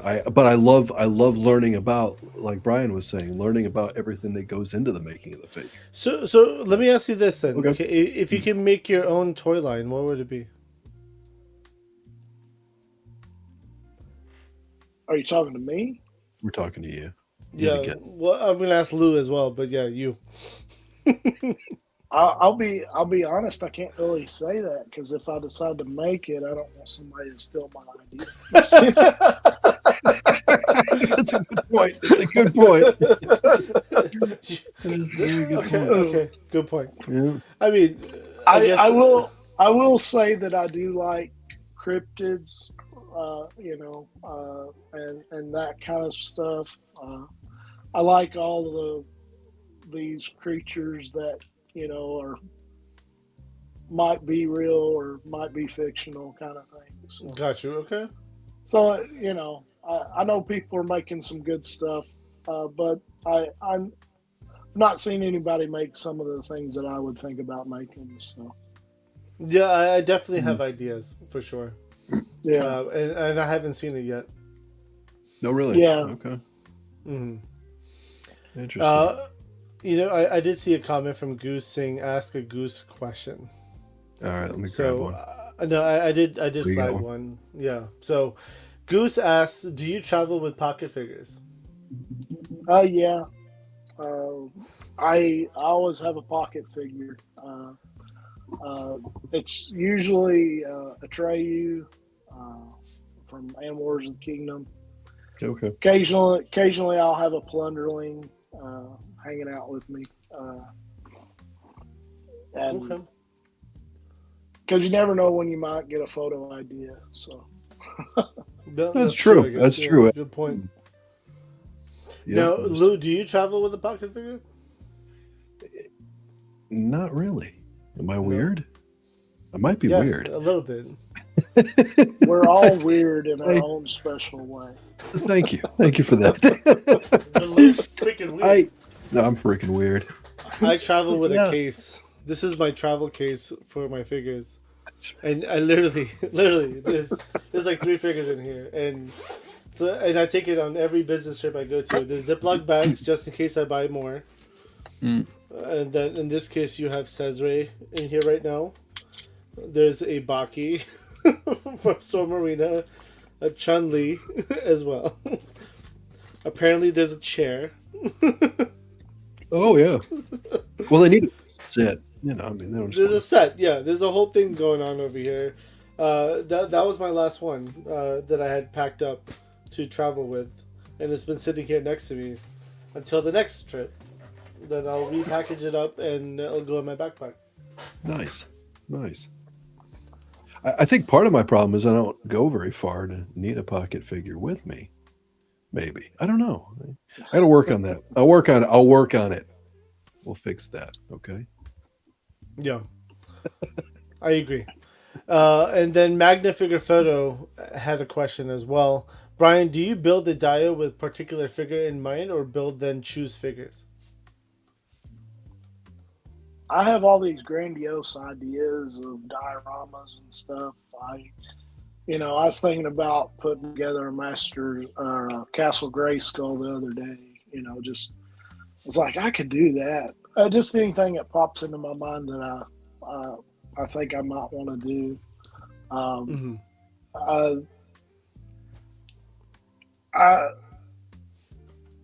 I have one that I've put together recently. The dungeon that I did, that was all Savage Crucible because I was waiting on those stands because of the shackles and stuff.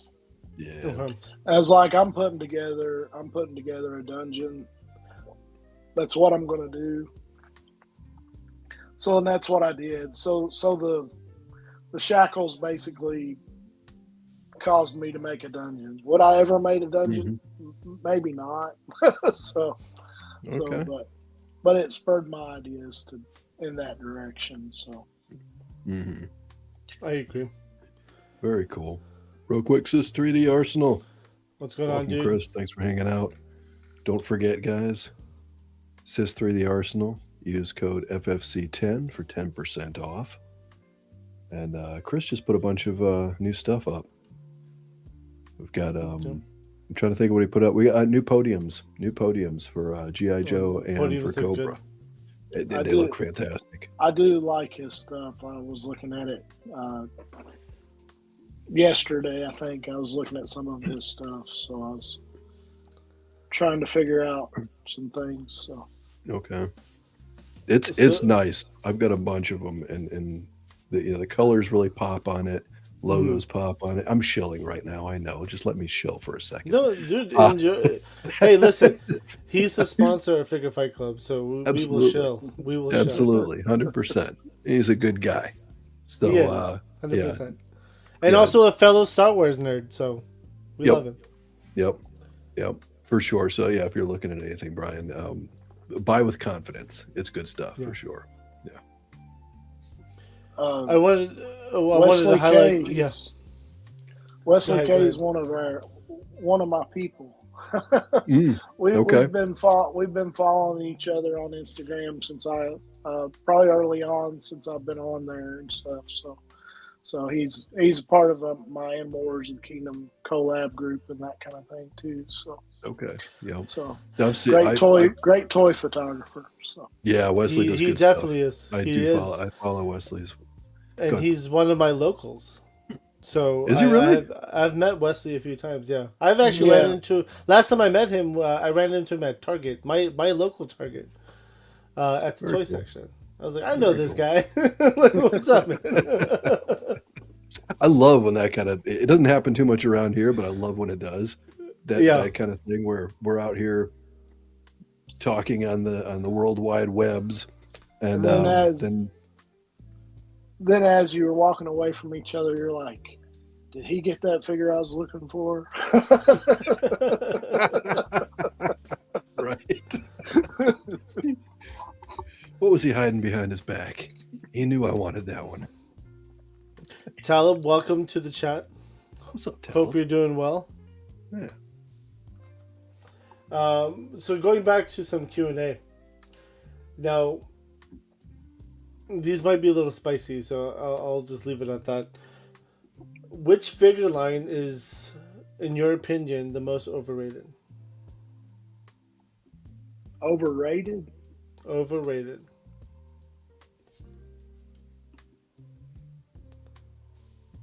Anything made by Hasbro, Mattel, or McFarlane. So mainline, okay. Mainline, yeah. I really probably 50% of the Marvel Legends figures I've bought, I've been disappointed in. You know, I'm just being me. So, like I said, when I picked up a Wars of the Kingdom figure, the balance, the weight, everything about this is nearly perfect.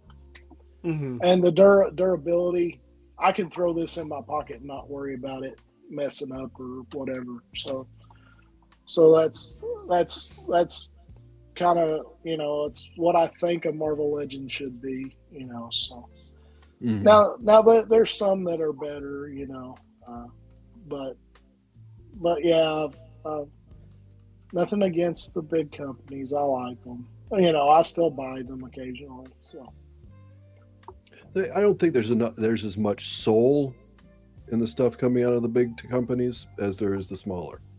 You know, they lost their soul a long time ago. Right. So. Right. Yeah. You know, and I do believe that the ones on the maker level, the creation portion level, they probably I believe that they do have a passion still, but because of it being that big corporate cloud, their passion is mostly squashed for the, you know, So just it's to sterilized. Argue the devil's advocate point here. Okay. So you have to understand that maker, right? The person who's designing and actually making that toy is probably realistically someone who is very passionate about what they do. Now, corporations give budgets. Budgets hold, hey, you can't cross this threshold. And that's, you have to fit that into that threshold. A lot of companies function that way. Yes. Well, yeah, most do, because they're always Yeah. looking at their bottom line, right? Exactly. I mean, they're not in this as a charity. Nobody is. And- Right? and They're no in this one to is. make money. Even a charity is not into it as a charity. So I'll give you an example of what I'm talking about. The deluxe Thor, or is it Ultimate Thor, that's coming out? Yes. Okay. I have Maximum. issues with that. Maximum, yeah, that thing. Mhm. The issue I have with the Maximum figure is he never appeared with Throg in that costume. Okay. Those two figures shouldn't be together. Not that they appeared together, but I'm saying that it's two totally different time frames in the Thor timeline. So so his costume should have been more classic, and you know, that kind of thing. To go. I got you. Yeah, the mixing and matching of So what I'm accessories. saying is, if you're making a toy, I want you to know the figure's name, and I want you to go read the bio and go research the photos that you're using for reference. So Okay. and you know, That's fair. And I like a lot of the sculpts of a lot of the figures, you know, which I know, you know, Arlen does a lot of the sculpts on Marvel Legends, and he's done Wars of the Kingdom. He's worked with Savage Crucible. I think he's worked with Valiverse a little bit, you know. So, so I love his figures. I've apparently followed him throughout my life and not known it, because he did the Punisher with the motorcycle, and you know, that's one of my favorite Marvel Legends figures and stuff. And it's not that I don't like them. You know, I like a lot of the stuff that the bigger companies make. It's just I don't. Sometimes they miss the heart of the figure and that kind of thing. So. No, I understand that too. Yeah. Well, yeah, and the independent guys, you know, they have a little more freedom, obviously. You know, guys, you know, because Rob has full freedom of whatever he wants to do with Savage Crucible. Bobby has all the freedom. A lot of it is it's their own IP, right? So Right. that's how it works. Like, that helps. if I'm making a Marvel line, there's another person's opinion that I have to listen to as well. Right, you Yeah. have to report to the makers, Yeah. to the creators or the owners of the IP. The owners, yeah. Which, and you can see that with the difference between Marvel and GI Joe. GI Joe, they have that freedom. They own the IP, so they can get a little more creative, I would say. Certainly more creative if they want to. 100% more creative, yeah. I do want to give a quick shout out to Destro Designs here. He said, "My FFC brothers, I mentioned y'all in my first article for Serpentor's Lair dropping tomorrow morning everywhere. Sister Arsenal, I mentioned you as well. Dude, thank you very much, Destro. That's amazing. We You're the appreciate best, you. Destro. Again, it's all about community, and you're definitely a great member of this community." Absolutely. Absolutely. We're glad to have met you. I mean, really. Definitely. So- Now, let's talk about regrets. Regrets. Regrets. Any figure you bought You- and then instantly regretted when you opened it. Not counting a Marvel Legend McFarlane. I'm looking for more indies. I wanna hear indies. I forget what they're called. I probably know what you're talking. Is it the weird orc? The military orc, figure. Military figures, yeah, Yeah, from That- Colombia. yeah. I know what you're talking about. I was kind of disappointed in. I bought one of those, and I was like, The one that had like a giant, like a little gap between their thighs in their thigh Yeah. swivel. well, a pretty big gap. Yeah. Okay, sorry. Not a little gap, a giant gap in the thigh swivel. Yeah, I know what you're talking about. Unfortunately, yes, I agree. That was indie wise, But yes. Lucifer's over here holding up a boss fight figure, but listen, I like that figure. I really do. If it would stand up without Mine loose stands hips, up. mine doesn't. Mine doesn't. The hips are so loose the legs don't hold her up. The Control figure, your humidity. I was kind of excited about those boss fight when they started doing the epic size, but I just at the same time they were raising their prices significantly. Oh, 100%, dude. They're And way over. And it was like, it was during tariffs, and they were like, okay, because I originally think that Red Sonja was supposed to be $40 or maybe 35, and then it just kept going like this, and I'm like, no, and I just never did buy that figure. I really like that alien looking figure that they had coming out and that kind of thing. So Listen, I was a fan of Boss Fight Studios. I liked the skeleton figures that they released out. They were smaller scale generally, like more import style. I like the Red Sonja figure. Like I thought it was a great figure. Mine I have no issues standing up. Yes, a little wobbly on the arms and stuff, but standing wise, I had no issues. She's standing on my shelf behind me right now. But you're right. I mean, the recent controversy that happened with Boss Fight or with the Red Sonja official, Red Sonja official. it really did piss me off a little bit, honestly, just because not every red-headed barbarian is Red Sonja.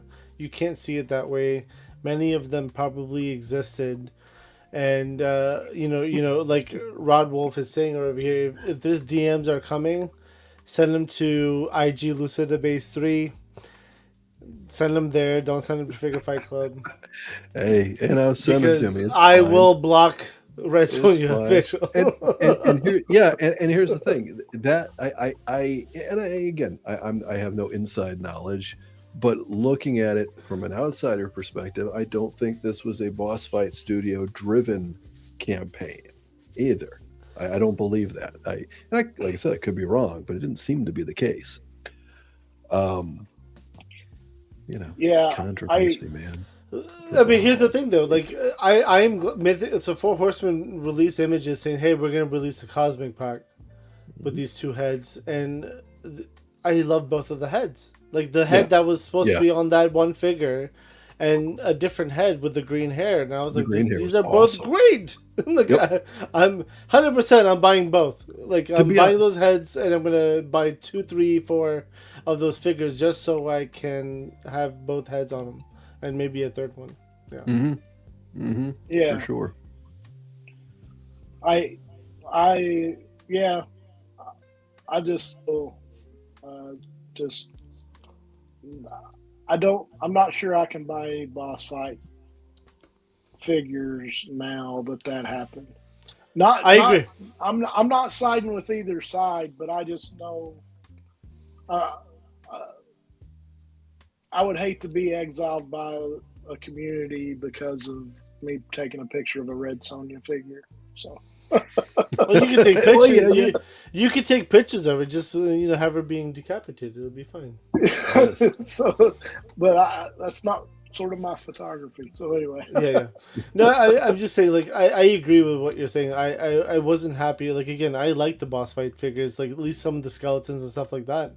yeah, I really enjoyed them. But like, they're smaller scale, but I could utilize them in shots or dios as background characters. So I was like, okay, these are fun. They're fun to pose too. They're fun to play with. But with all this mess, I was just like, I'm done. Like, I'm not gonna buy your figure anymore. Like, this is ridiculous. You can't claim this. That's a horrible claim that you guys are trying to do right now, and it's no. Like, just no. And I get it. It's not Boss Fight who pushed it, but they got dragged into it, and they were silent. yeah. I mean, I do too. What's up, Stitchger? I love Head. Yeah, he's not lying. Stew for lunch members for 10 months. Hats off to FFC crew in the chat room. Denizens, much love to you all. Denizens, much love to you all. Fine folks and my fellow lions in the plastic procurement pride. There you go. That was a mouthful. It was. It was. As always. Stu, thank you very much for the 10-month membership. Damn, 10 months. Holy crap. 10 months. Awesome. It's crazy. All right. You got something for Stu? Real quick? What? Do I have something for Stu? We got to get something for Stu. Go ahead. Hang on. Working on it. What are we going to do for Stu? Look at that. A tasty, tasty super chat. Thank you so much for the love. So, Brian, if you could cancel one figure line, again, I'm gonna put the caveat here because I know you support the indies, and I can't have you say Hasbro or Mattel, So, if you could cancel one figure line that they know snap, which one would it be? Again, this is rhetorical, obviously, right? Like, is it? You put it. I guess it would be the boss fight line. Damn it, Lou!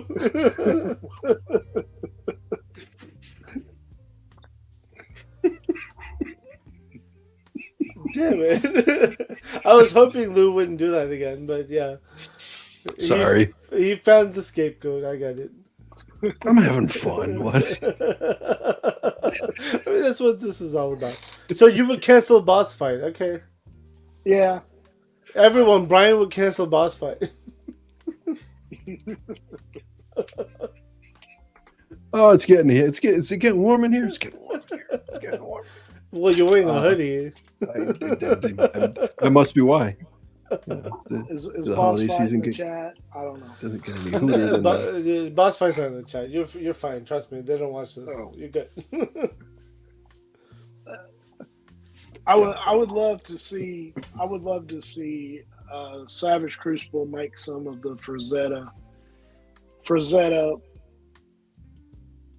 I don't know who owns the licenses of a lot of these characters, but I would love to see them do a Tarzan figure.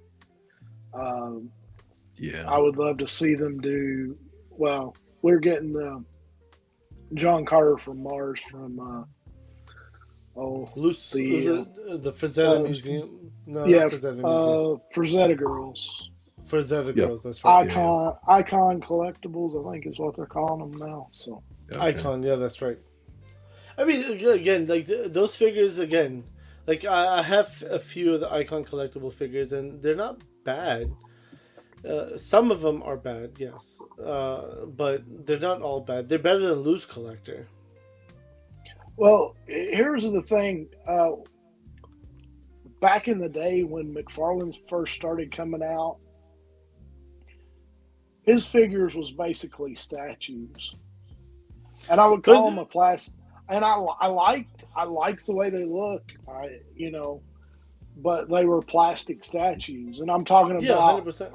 early on. And I'm like, man, if he could articulate those, and he still can't articulate them, but but I think Icon is getting better. The Icon collectibles. I think this John Carter from Mars has double knee joints, and that kind of thing. Yeah. So It looks good.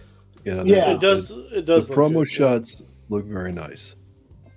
I mean, I have all of them so far that have been released, and I'll probably get John Carter as well. To be honest with you. yeah. I just don't know much about the lore behind John Carter, but like Go watch he the could fit into the barbarian world is how I looked at him. So I was like, all right, he'll be a purchase. Yeah, for sure. Yeah. I heard Disney was looking at making a series of John Carter. Oh, really? Okay.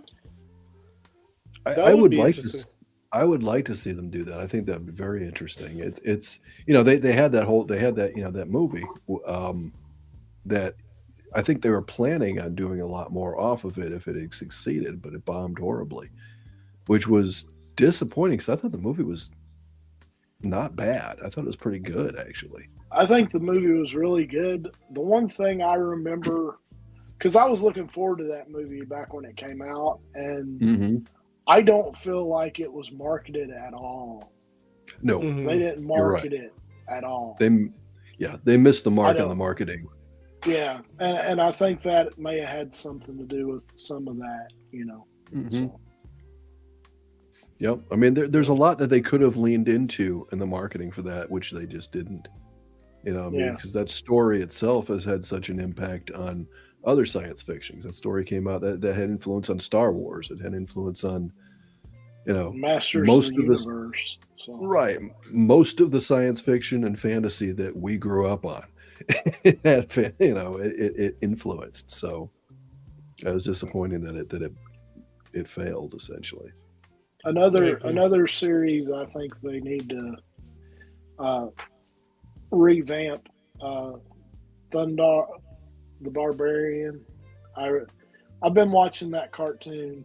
Well, watching is kind of hard to say, but I think that it has a great concept, and it has some Frazetta vibes in the backgrounds and stuff like that. Yeah, for sure. And which one?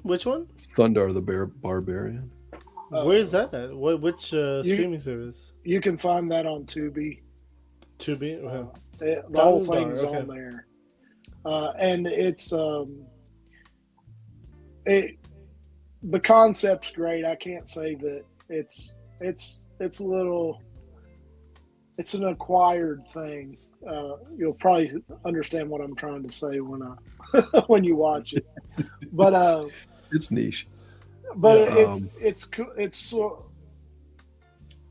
It was 1982, so that take that in consideration when you're watching. But one of the funny things about that was I was watching it, and the first episode he's fighting rat people,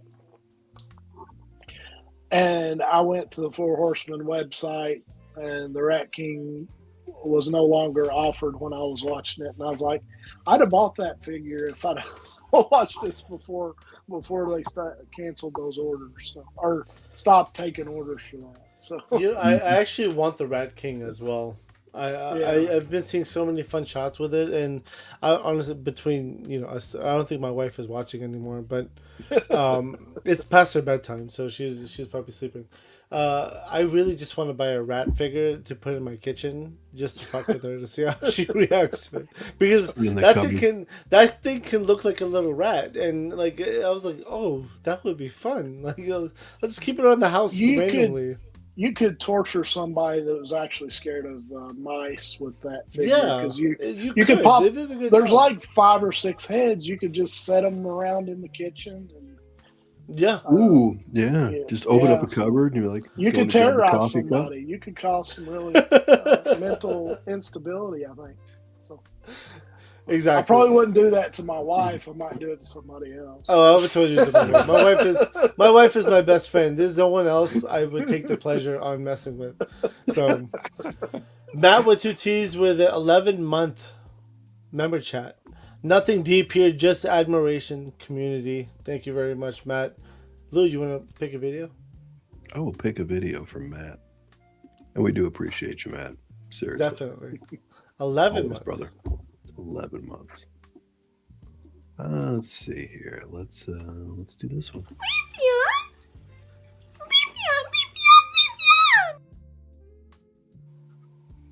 Leafeon, love it. Yeah. Thank you very much, man. Thank you, man. And again, like the loose collector stuff. I mean, they've had some fun figures. Like not loose collector, sorry, Frazetta Girl. They have had some. I'm a big fan of the Vampirella that they released. And no, Talib, this is not the start of me not collecting action figures. Trust me, that shit doesn't end. She knows already. It's an obsession at this point. No. He's talking about. I'm sure he's talking about the fact that if you drop a Rat King somewhere in the house, I think that's what he's referring to there. That would be the end of it. No, it won't. It won't. We'll make memes out of it. It'll be fun. Let's talk a bit. We've hit our 2-hour mark, and I don't know how much time you have, Brian, but let's talk about your customs and dios. Because I know some people in the chat have been talking about dios, and they want to see your dios. Okay. Do you have anything to share for dios? Let me see. Okay.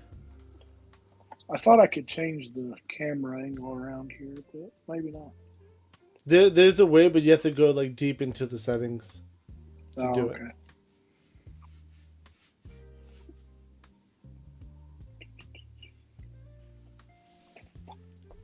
You have to go to like settings, then camera, and then which camera you wanted to look at.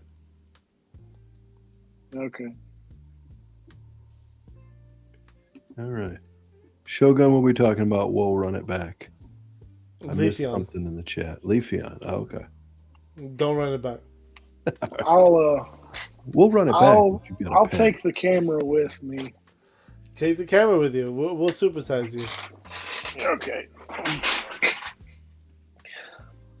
All right, so I'll turn my lights on too so people can see. This is kind of how I've got my... you have to point it down a little bit more. There you go. So this is one of my diorama spaces. One of the things I try to do, I put some. There's a lot of wrinkles in this one. I put pegboard up here to hang fishing line down to suspend figures in the air when I'm doing toy photography and that kind of thing. Mm-hmm. Michael Ty, DIY Creations, DIY Ty Creations. He made these trees. He's a friend of mine that lives close by. He does some great dioramas, especially horror dioramas. So he made those trees. I made that rock wall there. That was one of my first dios. I did that for an Indiana. I did that for an Indiana Jones shot. Mm-hmm. This is a diorama I built recently. Dude, that looks really good. It's just a doorway, which try not to be too shaky with the camera.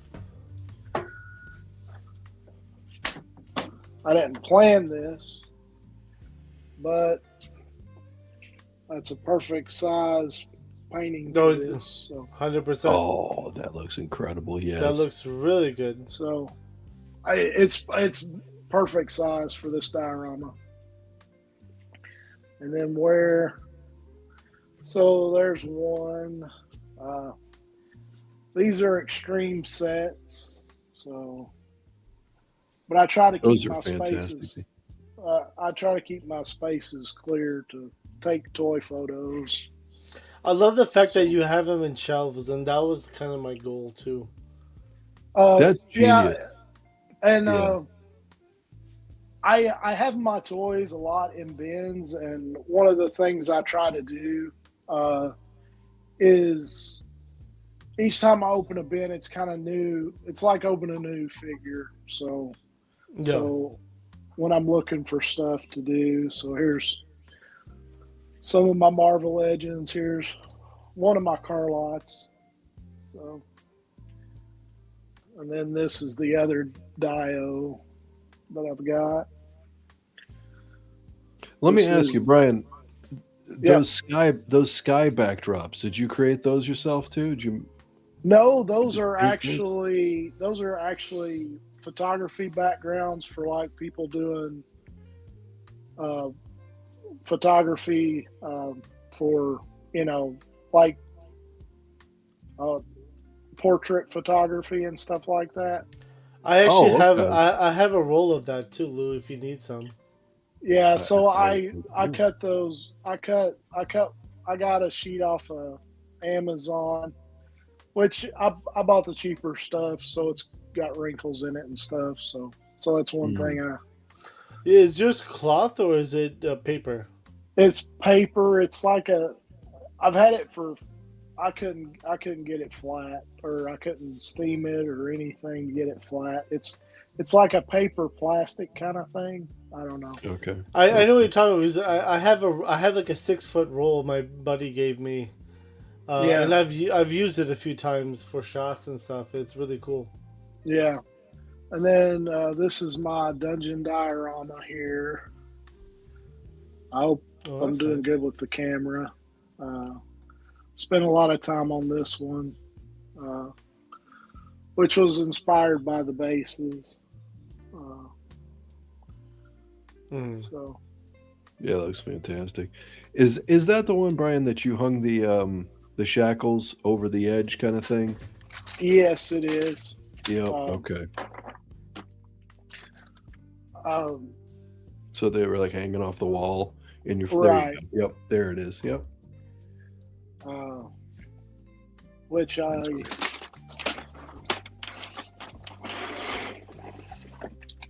let's see how sturdy my diorama is. But I put a peg here to hold it. It actually doesn't need that if you're just hanging a figure from it. Mm-hmm. So, but I added that so it would hang there without a figure on it. So, Gotcha. Yeah. and then this is my diorama that I won the contest with. I might need some more light there. So, but, Yeah. Bring the camera down just a little bit. There you go. and I made that reversible. So one scene is underwater, and then the other scene is desert. So if I flip it around, I'll just cut one of the sides off. So it's more desert feel to it. Yep. So, If you and then drop it's the got camera, yeah, there you go. The downstairs. and then the cave is down here. So, which I do have a light for that I can turn it red for the hot or turn it blue for the cold for underwater. So That's cool. Nice. and then I've got this one which I've got stuff piled in here. But and I just try to keep my options open. I have my independent toy lines down here in these bins. So Savage Crucible and Animal Wars of the Kingdom and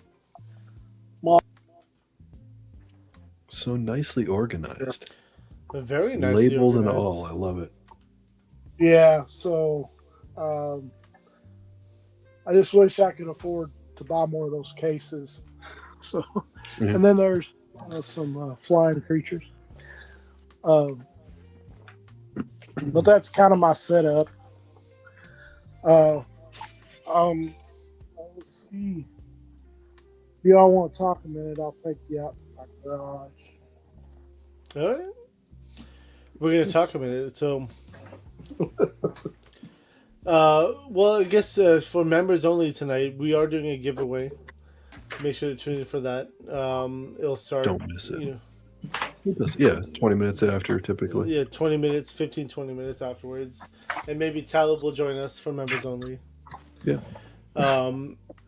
We'll throw the link out too, so whoever wants to jump on and you know, talk Hang to us, out it's fun. and chill. There's been some and- cool shit on BBTS, man. I Yeah. actually bought a lot of stuff on BBTS today. I'm trying to Okay. fill up I'm trying to let my loot pile up. With that. I mean, it's sitting So in my you- loot too. Yeah, okay. I mean, Mhm. I'm very patient when it comes to that. I'll let it sit there for months. Yep. But like there was a drop today though. The Kuma drop today. That was really cool. The Storm Marina. The Storm Marina. Yeah. Storm Marina Kuma, and then the NECA scary movie. Yeah. Okay. I don't know. Here's something. I haven't heard anybody talking about this with the Kuma yet. I know Talib's mentioned the fact of the toe articulation and how the flip flop stays with the toes, which is really cool. But no one's talking about the new shoulders. The butterfly is a complete 360. It's not just an in and out; it's an up and down as well. It's completely 100% move. Are you around. referring to Jada though, right? Not Jada, Jada Akuma. Yeah. So Yeah. Jada's up there, gotten creative and it's, I guess it's kind of like, I love it, but at the same time, I wish they had done that with all the other guys too. It's just like shit. I love innovation, but maybe the rest Tom of them. saying maybe. Thanks for the invite. I mean, you should be on right now, bro. Well, you're welcome to You're welcome to join us, Talib, anytime. So this is something I come up with to hang my banners, and that's one of my flags there. I was gonna say you're known to making flags for AWOC. Yeah, Yeah. Yes. And then I've made this, which I made these magnetized. So Oh, that's dope. it's kind of a prototype kind of thing. So hopefully I'm doing okay with the camera. Well, it works better when I got to. Yeah, that's awesome though. You made it magnetized, and that's the best way to do it too, making them magnetized. And I made my flags where they could be flags or banners. Okay.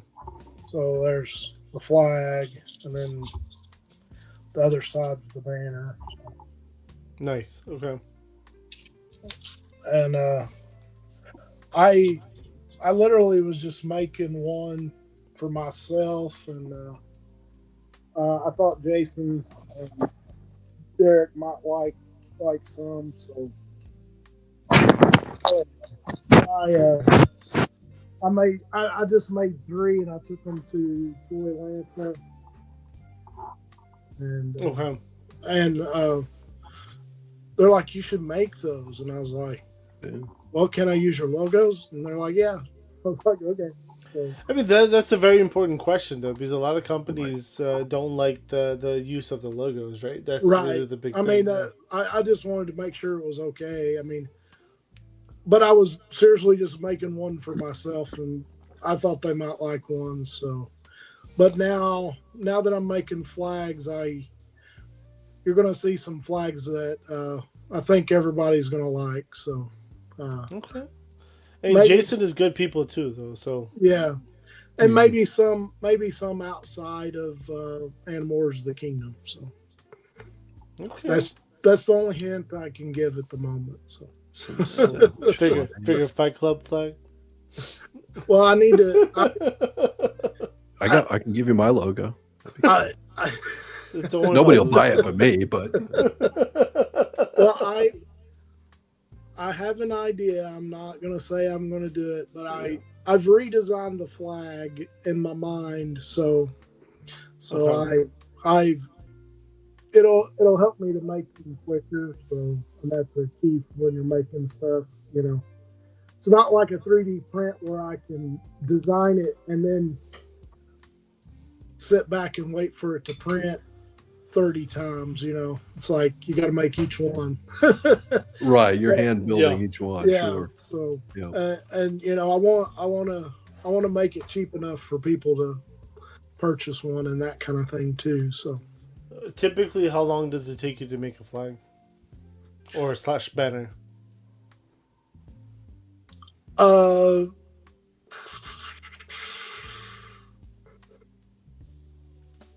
I would say, see, I do them in lots, so it's kind of hard to. Yeah. Just say lots. Yeah. that's fine. I would guesstimate 45 minutes to an hour.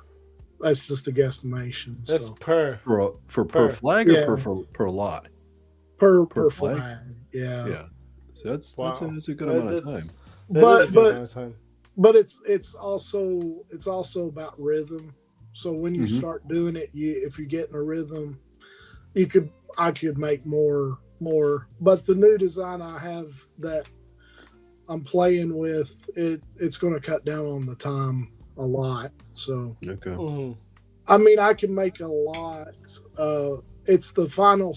It's sewing the loops on the end is what takes so much time. So Okay. so I mean, And but it seems like you found a way to be more efficient. yeah. So that's dope. So that's exciting to me. So Hmm. and I think some of the things I'm going to be doing, I think people are going to want. You know. So Yeah. you know, which making the Animorphs Kingdom flag is amazing, really. You know, but not everybody collects Animorphs Kingdom, so I mean, I guarantee Right. if you put some Cobra symbols or GI Joe symbols or some Valiverse symbols, Figure Fight Club symbols, people will buy it. Mhm. well, I I don't like know. how you snuck that in there. That's I good. don't know. I had to. Well, and another thing too is because I thought about making some for Savage Crucible, and their designs for their are so complicated. I'm like, I don't think I could do that. Or the design is like, I mean, I could do their logo, but you know, to do their Mhm. one of those the factions or whatever, it would be hard to do. So Yeah. Yeah. There's a lot of detail involved in those for sure. yeah, But And the Cobra flag would be great for Dio pieces. In fact, there's a podium being made right now by someone called Sys 3D Arsenal. That would go perfect with some flags behind it. The Cobra Yeah. Commander at the podium. yeah, and Just a thought. So I don't know how that goes back to asking permission to do those things too. So it's like, True. Yeah. True. And there's a fine line between creativity and then using someone else's logo to sell for profit. Yeah, no, I get what you're Yeah. saying there. because I mean, there's the Thundercats symbol. I mean, the Masters of the Universe, the flag that they have for the Castle Grayskull. I mean, those are things that I'm like, the Cobra flag, the G.I. Joe flag, the Dreadnoks flag, So it's kind of endless what you could do. But I try For to, sure. I'm trying to stay away from the stuff people would actually buy a lot of. I'm just kidding. An initial like, Groose Creations flag would sell, go off the charts. Yeah. They would. 100%. Well, Travis P. alone said, "Heck yeah, I would get a couple of each." Yeah. So let me get the flag design down, and one of the things I thought about doing was setting up at a toy show and saying, okay, I'll be, what color flag do you want? And so then I'll go and make the flag and then slap your logo on it. How many do you want? 100, that kind of thing. So yeah. So, but it's making the flags. So I've been hunting for some kids in the community that I know could sew and that kind of thing, or I say kids, I mean teenagers, and then Right. I can pay them pretty good to make them and that kind of thing. So that was, I've always thought about expanding what I do. So I've even been trying to research, well, could I have a company make these for me, so that kind of thing. So if I come up with design and stuff, so 100%, dude. I get what you're saying, and again, I've heard from a lot of other people about your flag. So the fact that you would make from different designs, 100%, it would sell. People will buy it. Yeah. Yeah. So it's just figuring out how to do it and be effective at it and it be worth my time. So Yeah. I get that. All right. I know you bought something for tonight's show, just to piss off Talib and Lou, but Talib's not on here, so we'll just piss off Lou. Would you like to start the opening of that? Okay. Yeah. I bought my first Pokemon pack or packs. So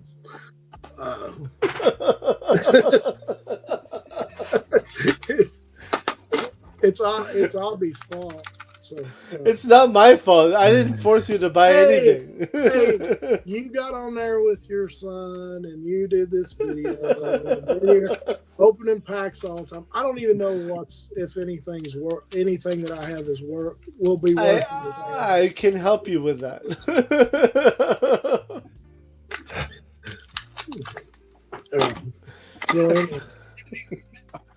Since it is Pokemon Day, which I didn't plan that, I've got Ascended Heroes packs here. I got 2 of them. So it's the newest wave of Pokemon cards. Yeah.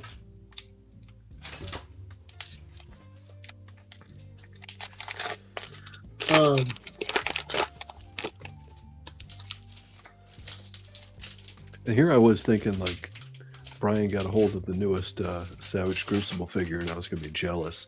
I totally forgot about what we talked about earlier, so no jealousy. I'm trying to be patient because I really want those figures. So, so anyway, I don't know who that is. I don't know any of them either, to be honest with you. My kids do. That's Orange Guppy Man. Orange Guppy Man. The Guppinator. Guppino. Oh. All right. Let's see what he got. Julius. I'm just going to name them as we go. You might have a full art in the back. Okay. Savage Pandonia. I love the names you're coming up with. Keep going. Thank you. Wolf in the Night. It's Jerry. Jerry. The Fantastic Blue. I'm horrible. Sequel play. Is that a good Mario after a bender. The Jackal. So now you have 3 cards of shiny cards.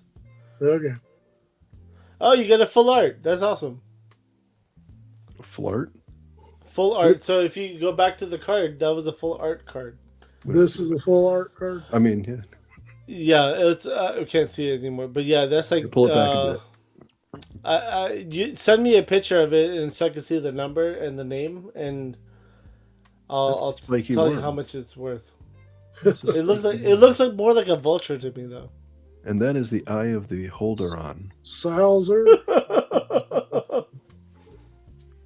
Oh, I have the holder on. The Beholderon. The Beholderon. It's a bee. play on Dungeons and Dragons. Okay, The Ultimate Z. okay. that's an energy card. Yeah. I make the rules. My bad. I'm sorry. I apologize.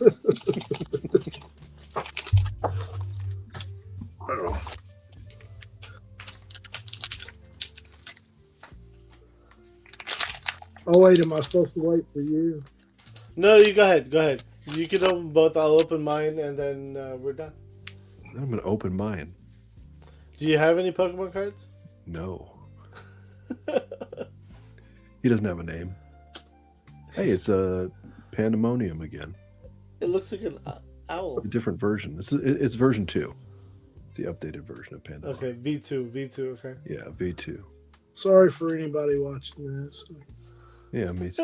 Nothing's in focus at all. Listen, my kids will be all over this right now. So And again, it's, I opened 12 packs with my kids earlier today. So trust me, we're all over this. all right, I give up on the names. Black Cat. I that's a bird, bro. Come on. Yeah, but it's Pokemon, so it doesn't matter. That's spooky ears right there. Spooky ears. That's ring on bell. the shingle. The Shit on the shingle. shingle. Pikachu. It's all Pikachu. This is all yellow ones are Pikachu. That's Pack of You. Oh, that's no. I'm sorry. That's the winged Charagoo. Oh, you get an EX card too. Okay, That's the. that's a shiny good 52 cents. Okay. The Eye of the Unbeholder. The names are just gonna get worse. I'm sorry, guys. And there's a barcode. Oh, barcode. the barcode, so you get to open Pokemon cards. So this is my barcode. If you guys, whoever wants it, or sorry, there you go. All right, Quick, everybody, take a picture. I've had some. So this is a shiny energy The card. Ultimate Z. The Trumpets of the Seven Horns. Birdman. I love this. This is great. Foxman. The Polar Battle Bear. And Sunshine is Spiky. It's backwards for me on my camera, but I think you see it properly, right? So that's my first shiny card. And He's going too fast, guys. I'm sorry. I can't name them all. nothing. I got nada. Yeah. I got poop. All right. So if you guys want the barcode, this gives you a free pack. All right. I don't want the barcode. Well, we're talking about you. Fire. Angry Goblin. That's Pikachu. Come on. That's Pikachu. No, the other one was the Angry Goblin. There's Pinky Cat. Stinky Skittle. Everyone should know Pikachu Pac-Man. right now. That's the Mysterious Stranger. Oh shit. That's Charmeleon. Charizardnian. That's Charmeleon. Yeah, he turns into Charizard. Dinosaur Man. Dinosaur. Pepe Le Pew. Pepe Le Pew. There you go. I love the names. Divided Cells, and there's a All right, Spiky Sun. last one. Yeah. Nothing. I got a bus. There's that. All right. Well, here's my barcode if anybody wants it, or I don't know. Hang on, I get bring it one. back. I need to. There you go. Pop it out there. You're holding the. Hang on. Shift over. Take your fingers off the. Anybody want There that? you go. Take No, it. nobody wants that. I mean, it's, No offense. I there's- mean, I'm glad you guys like it. It's cool. Message me on Instagram, and I'll first person that messages me on Instagram, I'll give you both codes on the card. Is it going back? Is it going And that back is automatically? very cool. Talib, Hot toys in the welcome. background. Oh, sorry. I just woke up from my Pokemon nap. It's Pokemon Day.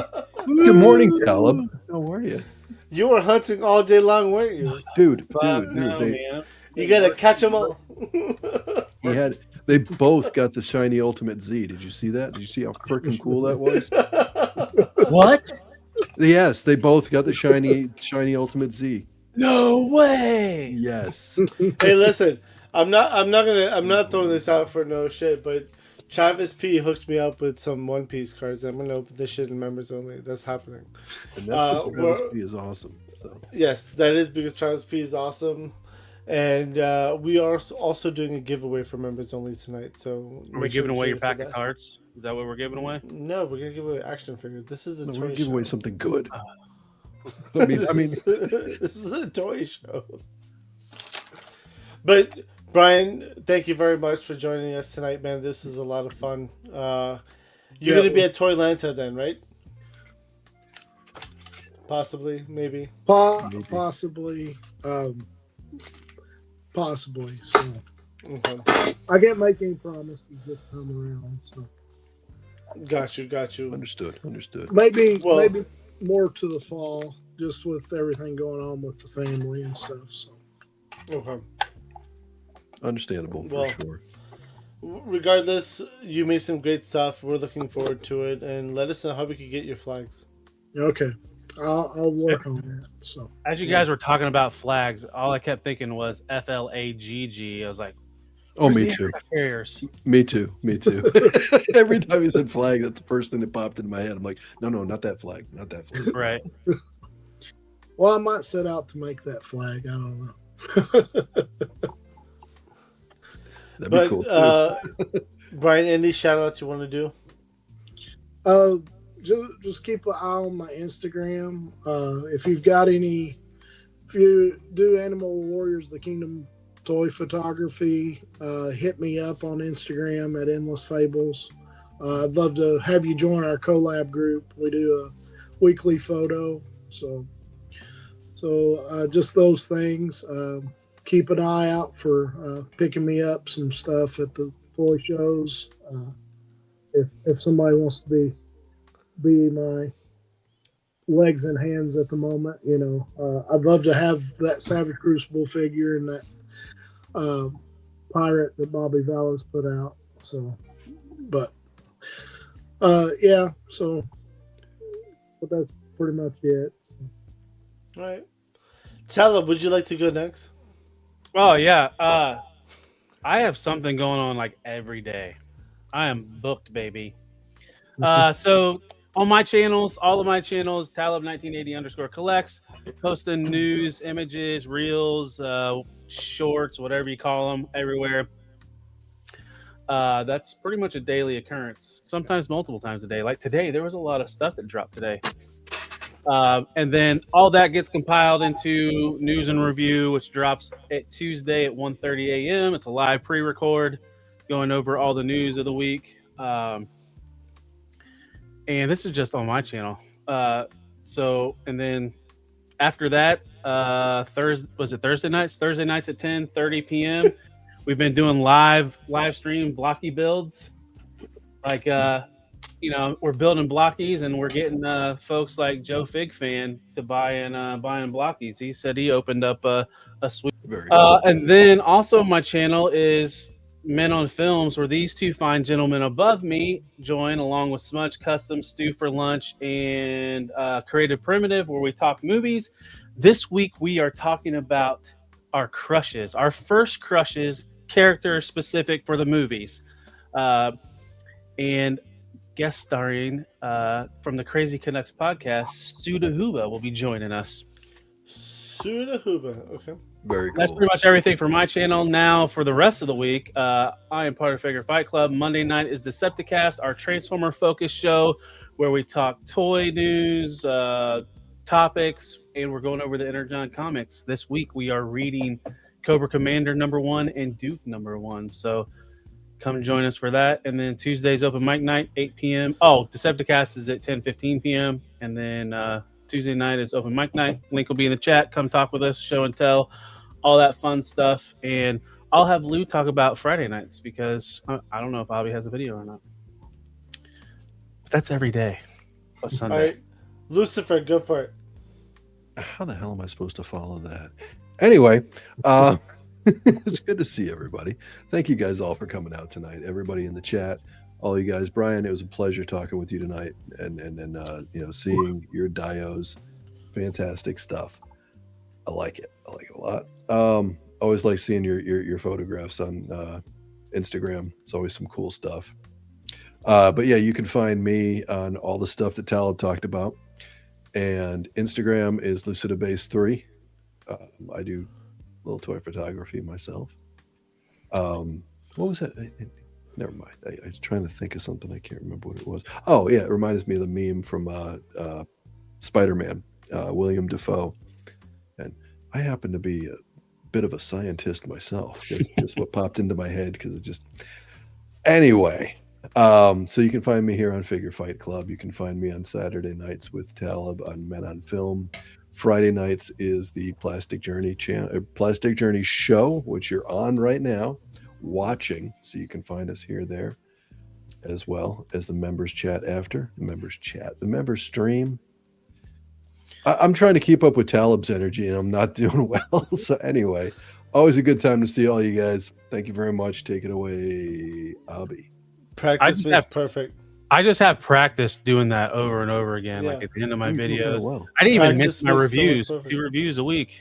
Yeah. Anyway. You just do it mentioned very it. well. There you go. Yeah. Yeah. All right. Thank you guys very much. So next Friday, we have a new VIP. Again, Brian, this was a lot of fun. We're looking forward to your flags. We're looking forward to the dioramas and looking forward to meeting you at some of the conventions that are happening in the future, for sure. Yeah. But a new VIP on the Friday show. Please welcome. We're collecting action figures in a world that don't make sense. We all share the addiction. We are not so innocent. From the aisles to the shelves, we all share the same quest to collect them all, not go broke and do our very best. Welcome to the Plastic Journey Podcast. Woody222 will be joining us next Friday. He's at Zolocon right now, or not yet. Tomorrow. He's going in the morning. Possibly tomorrow. He and Hendo are packing up and going. They're packing up and carpool. driving the long haul. Yeah, definitely be safe. And then again, Tuesdays is the Shogun Throwdown for open mic night because he had some he threw out a challenge saying that you guys are not picking up that many figures anymore. So he threw it has to be minimum 6 figures.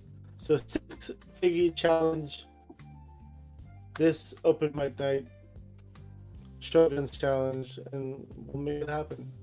I already know that I've been buying a bunch for it, so. But again,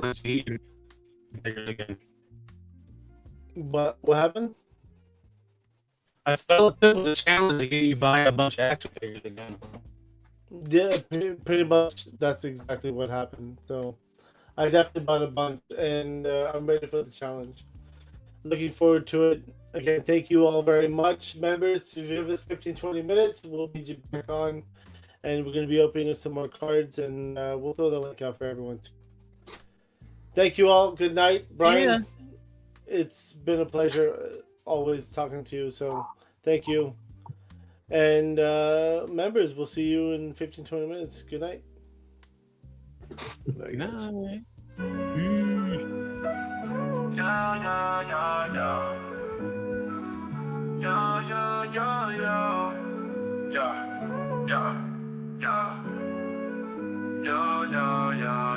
As we wrap up tonight's fun, the figures in talk, so we've just begun. Join us next time for thrills anew. In the world of Figure Fight Club, it's all for you. Make sure to subscribe and smash that like button. See you next week on Figure Fight Club, stay strutting. This isn't goodbye, it's just to see you later. In the meantime, go check out another creator. So keep your figures on display until we gather here someday. Remember the tales and the laughs we shared. Here at Figure Fight Club, you're treasured and cared.